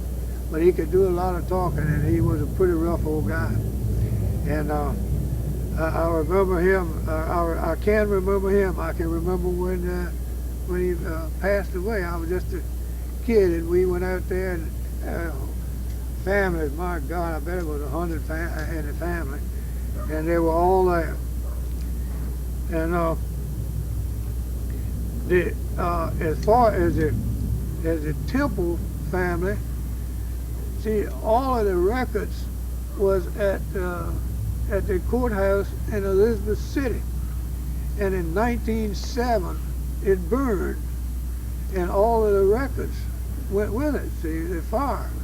And my aunt Marie had tried her best to get more information, and she never could come up with any other than what she could get from her people that were living at the time. But my dad, the Furby deal, anything that they want, I guess that you want to find out about the Furby family from my grandfather, say, on back, it would be at Camden Courthouse in Camden County before you get in Elizabeth City. Eleanor and myself went out there one Sunday. I told her I was going to find my grandfather's grave out there. We looked the whole Sunday afternoon. We never did find it. I guess maybe they plowed it up. I don't know. But then we found some person named Furby. But they had, all of the old people were gone. It was just the kids there. So I couldn't find out anything from them. But I understand that Camden County has a record on the Furby deal. If anyone ever was interested in getting it done, I never did get around to doing it. Okay. Died quite young. I did not know a lot of the Kellums, but I do want to tell you who is left, and we do correspond, and that is Elizabeth and Evelyn Hodges in Petersburg. Evelyn and I corresponded 2 or 3 times. Now, she was a daughter of Daddy's sister Lillian, and he and Lillian were very close. She works as in the hospital, and I reckon she's 75 years old now, and she has a lot of children, and she's a widow. And one day, I know Bobby Lockett is her name now, is coming down here to try to trace some of the history and that we can help with. And she had a sister named Elizabeth, but she died last year. Now, there were a lot of other Kellums and Hodges, but after my daddy died, none of us got in touch with each other. And so that was that. I want to talk a little bit about my brother. I didn't say too much on him. We were always real close. He was one of the quietest little boys I ever saw. And after Daddy died, he was 16 years old, and he had to go out and make a living. We both did. And so he did, and he was in the Navy, he was in the Korean War. After he got married, had 2 lovely daughters, and had a stroke in 1980, and Ralph and I went over to Bermuda and brought him back, and since then he's been fighting real hard. He's in a wheelchair now, but his mind's real good. and we've gotten closer. Because he was busy making a living, I was busy making a living, and we've gotten closer since the stroke, and we see each other once a week, and Ralph's been such a good help with my folks. He was so good with Nanny. In fact, Nanny and he got along better than Mama and I did sometimes. Well, you were good to my folks. And so that was one thing, and I want to tell you about I'll put them in here.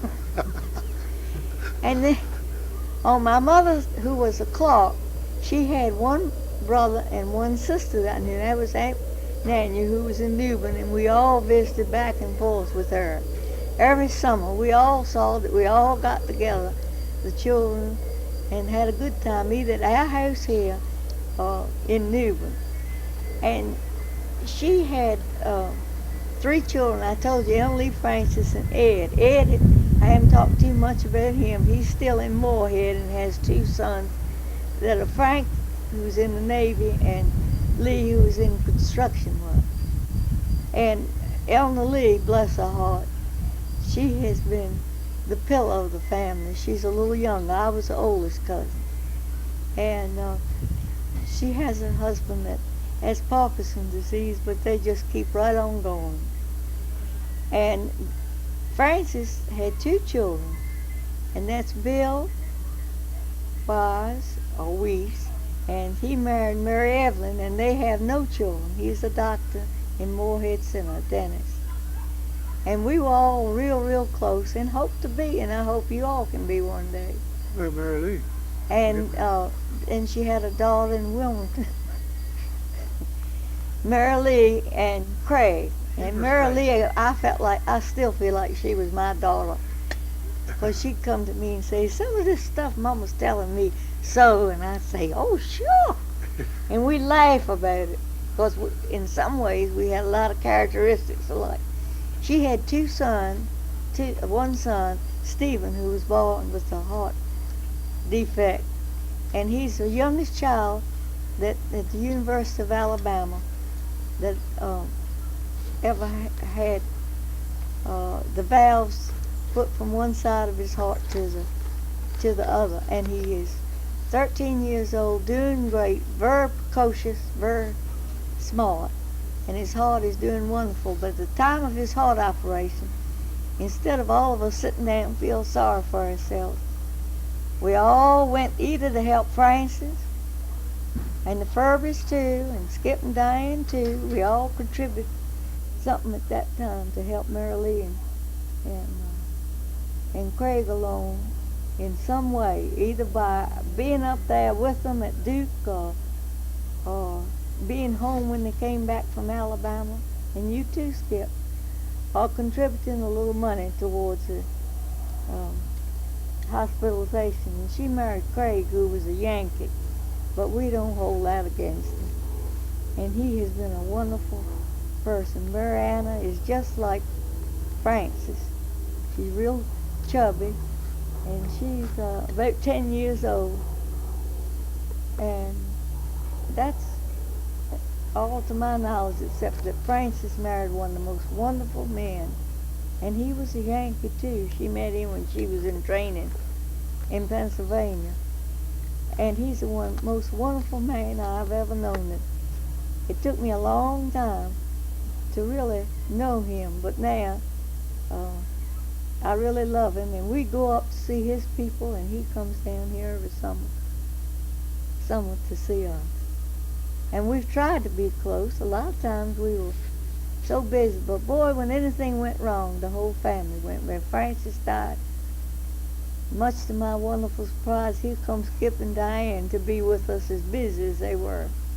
Now my grandchildren. I don't think anybody in the world could love children any more than us Furbys do. And I mean all ages. Skip going through his going through all his stages, we had a ball. And you did everything you could, making good grades and to include us. And we've been fortunate that we had you and Diane that would let us do crazy things. Little Skip would come with us when Diane and you was studying or working, he put nails in that tree and he climbed up in that tree and he said, on a clear day I can see Naval Hospital. And that used to tickle me to death. He was all right with us for about 3 days. Then he had to go live with his mama and daddy. He said they needed him. And one thing I've always been proud of, that when we did have to take him back to Granny and Robert, there was no fussing, no he-hing hawing, no gossip, no she did this or she did that, and that's the truth. We just took them, and it was the nicest transaction. And I used to thank God about that every day. I believe in prayer.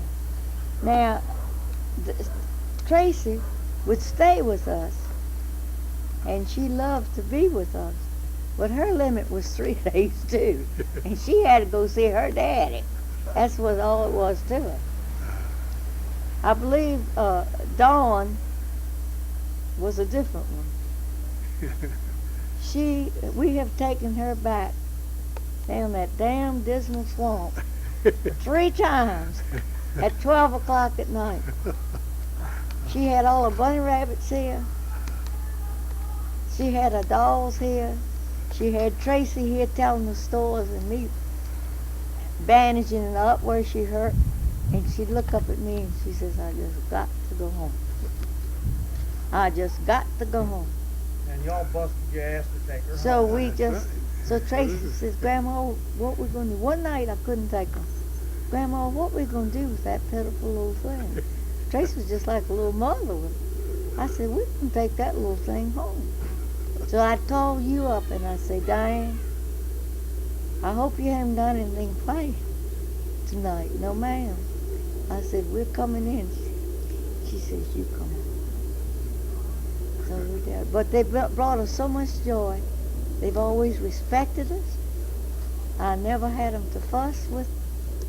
And if they fussed among themselves, I put one in one room, one in the other, and first thing you know, they said, can I go in there and see Sister?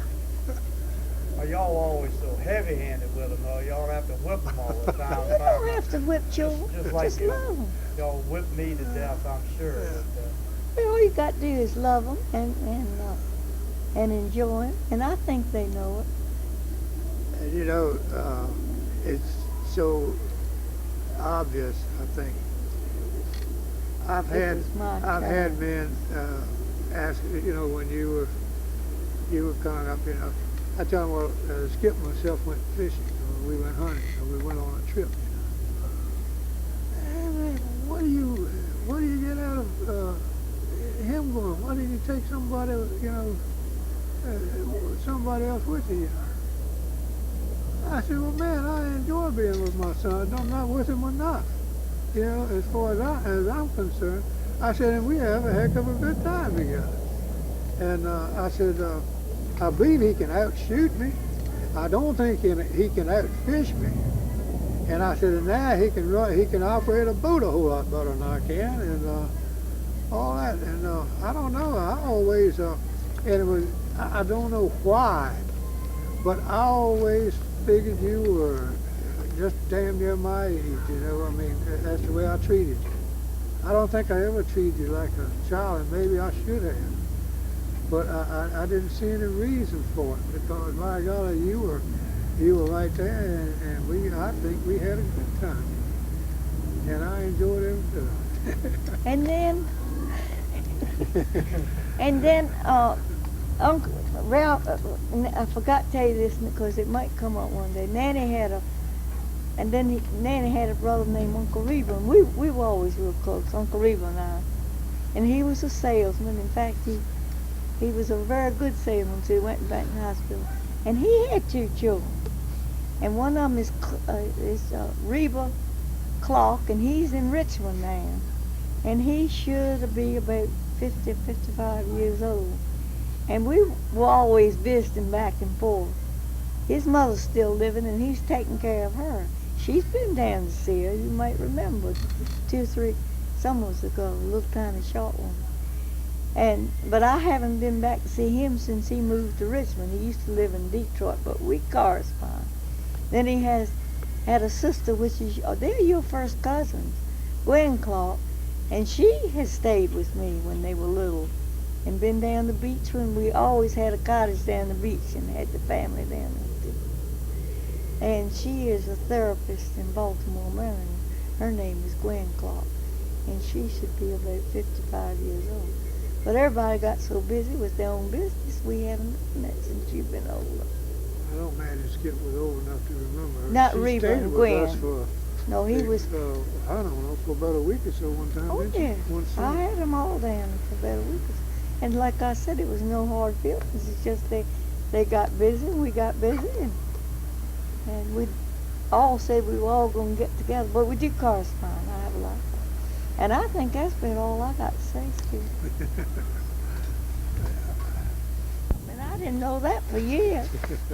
Well, you know, that's one of the things I thought was so cool about both of y'all. Just like the 3 kids we got, you know, 3 grandchildren y'all have, and every one of them's different, and that's the way it should be. Yeah. I remember while we never saw eye to eye on a lot of things, and I know that Grandma my mother went through a rough operation, and that was one of it wasn't that common then as it is now. Now they've got, you know, they tune you in real well, I understand now. But whenever Mom and I would have some problems, I never gave her any back talk that I can remember. Never. But she's right. I would have a little punching bag, and I'd go out there and beat on it rather than getting an argument with my mother. Now my kids will argue with me. And Mom was so cool that God, I guess it was about 5 years ago. Skip would get my son would get so mad at me. Him and I would he'd look at each other, and Grandma told him one day, said, "Well, why don't you get a punching bag and set it up in the garage like your dad used to do?" And I didn't know she knew what I was doing. I mean, I didn't put her name or nobody's name on there or nothing, but she evidently knew what I was doing. And Daddy, we had some guys come home from lunch one time, and Daddy used to mark his bottle with his thumb, which I didn't know, and I guess I could have stopped them, but I didn't, and they drank some of his bottle. Well, it worried me, but Daddy was like Mama and wouldn't say nothing right then. You had all the damn answers then, you know, but he'd wait for about a month, you know, or something like that, and he'd say, "Son, some of my bottle was missing there back there in June 5th, you know, and this was like September, you know." I said, "You got me, Dad." I mean, you know, it wasn't me, but it was some of the other guys. And I remember that. And I remember Skip painting the picture on the wall. Mama wanted to frame it. That's what she wanted to do with crayons. Yes, sir. And the 3-day thing my mother mentioned, and it seemed like no matter whatever happened, they could only stay for 3 days. And no matter who it was. And then I remember who got stuck underneath the car at one of y'all's parties? Did y'all ever answer me on that? Oh, that was Joe went over to Joe's house that Oh, time. that was me, and I had to go to work with my uniform on. I took my uniform over They there. were playing hide and seek. Yeah. Yeah, they got stuck on. And I got stuck underneath the car, and I had to go to work at 11 o'clock. I take my uniform over there. So Joe tried to get me out, and I couldn't get out because I was giggling. And he got stuck with me. Yeah. And he said, "Well, if they bring us pillows and a comfort, we'll just stay here." I said, "Joe, I can't do that. I got to go to work at 11 o'clock. I remember one of the few times that y'all put up with so much stuff that I remember that particularly you ladies, Daddy and I went to the Honda convention at Miami that time, and Daddy and I forgot who the hell we went to look for, or you went to look for me, or both of us went to look for somebody. Anyway, we stopped in the hall there, and I remember they had an open bar, and then Mama and Diane were looking for us the whole time. Then Daddy and I trying to find our way down the stairs, and it was sloping, and I think we got going a little too fast. I think we were falling all over each other. I'll never forget that. That was when my daddy used to drink. And then, darn, there was one thing right about that thing. It was a squirrel, Daddy. Yeah. Where you going? Huh? Where you going? He didn't get in on any of this party we had in the garage and none of the carport, I don't think. But we were really doing things for a long time before anybody else was doing it. You know, we went to Mountain Lake when nobody else went. Like, and We did a lot of trips together. I remember we that. went to Philadelphia, and I guess you dressed, and he said he was fed up, he had to get away. And a lot of men would think, I don't want to take my family. And he'd call up and he'd say, get dressed, we're going somewhere. And we'd end up Philadelphia, Baltimore, Mountain Lake, New York. Ada Banks, New York, any place. I always felt I was very lucky about that. Got to see a lot of the country that a lot of kids never saw. But I never did take time to explain where we were going. Finally, you'd look up if whether we were in an airplane or a car, you say, where are we going? I said, go right, I forgot to tell it. Funny daggone thing, though, if we checked in a place that, you were, yeah. Anyway, you loved elevators. And if we went in a place that, you know, they didn't have you operated the elevator yourself, man, I'm telling you, you did burn those elevators up. And I let it. And somebody, you know, she said, well, Ralph, you think that's all right? I said, the hell with it. We're paying for it. Go ahead and have a good time. You and Ms. Furby, y'all, I think both of y'all were kind of dynamic, right? So, I mean, sometimes y'all had some clashes, right? So, I guess everybody does, but I remember Daddy telling me about that y'all, I think y'all loved each other and everything, but y'all had some. Oh, we didn't. Never did. Never had. We did. Never had an after a while. argument. I'm sorry. No, we did after a while. See, when I was in training, I used to. Ralph, we weren't going together, but he in the same crowd, and he'd bring all that crowd out there, and she'd feed us. And after we got married and everything, I just couldn't seem to get with her to save my life, you know. Euphratic, probably. And I was real quiet then, and I had never seen anybody that dynamic in a family. I mean, she was a ball of fire. She called the thing. I mean, she really was. But after Ralph went overseas and I had Skip, things settled down, and I'm telling you, we got along swell then. We really did. And in fact, I don't know what I had done without Papa and without Nanny when your daddy was overseas. Among the most wonderful ones, because my mother was very ill at that time, and then later on we found out she was diabetic. And I just don't know what I'd done without them then. And I told her so. I sat down and told her so. But you couldn't tell her anything. You couldn't tell her one thing. I mean, her boys were it. And if you told her Uncle Bob or Ralph did this, that, and other, she says, you got the wrong one. Little old tiny thing, I was just light. Yeah, one time I'll never forget this cousin of mine, Willie Jennings. He came to the house I was in high school. And he came in there, you know, and telling her about, he saw Talmadge Carey.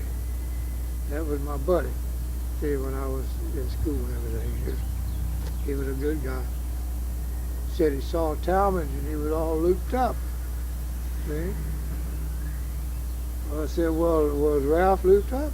Oh, I don't know about that.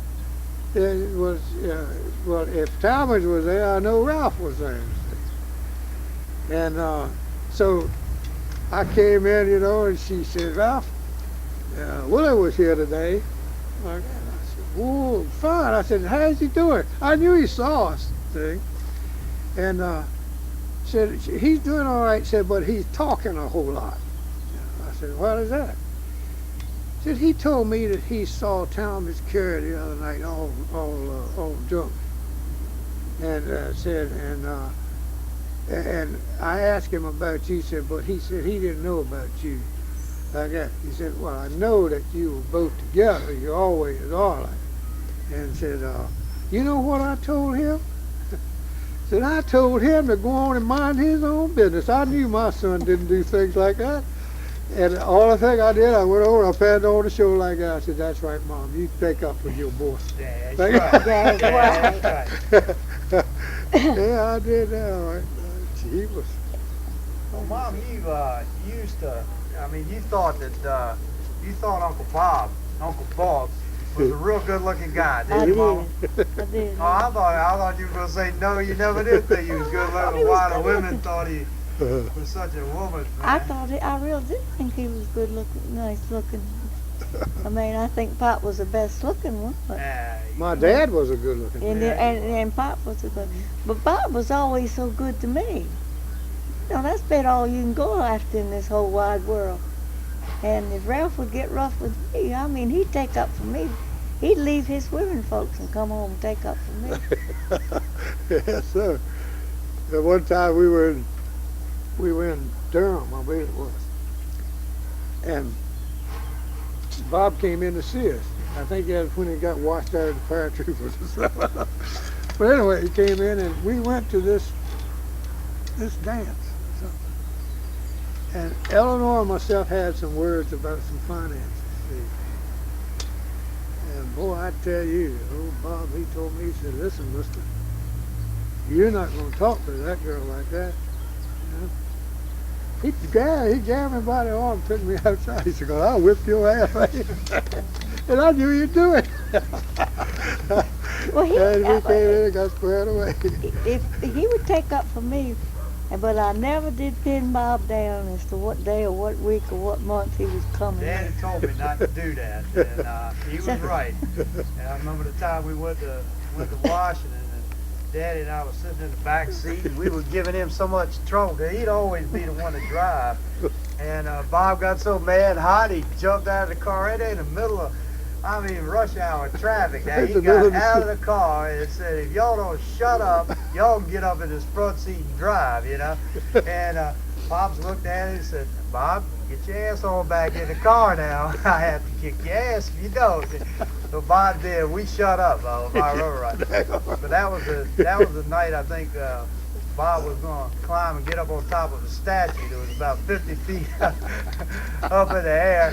And then I think it was that same weekend that he met his fling for the South American girl that called. But I forgot to, I guess I should mention this. It was 4 of us boys, no girls in the family. And my brother Bob is deceased. I have a brother Page, lives up in New York State. He has about 7 children. And I think he's doing okay. And I have a brother Charles that is retired from the Air Force. And he's over in Hampton. And he's employed with a construction outfit at the base over there. And he has a daughter and a son. And they're both.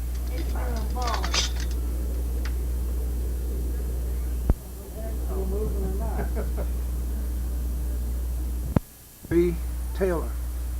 She lives over on North Shore Road in North.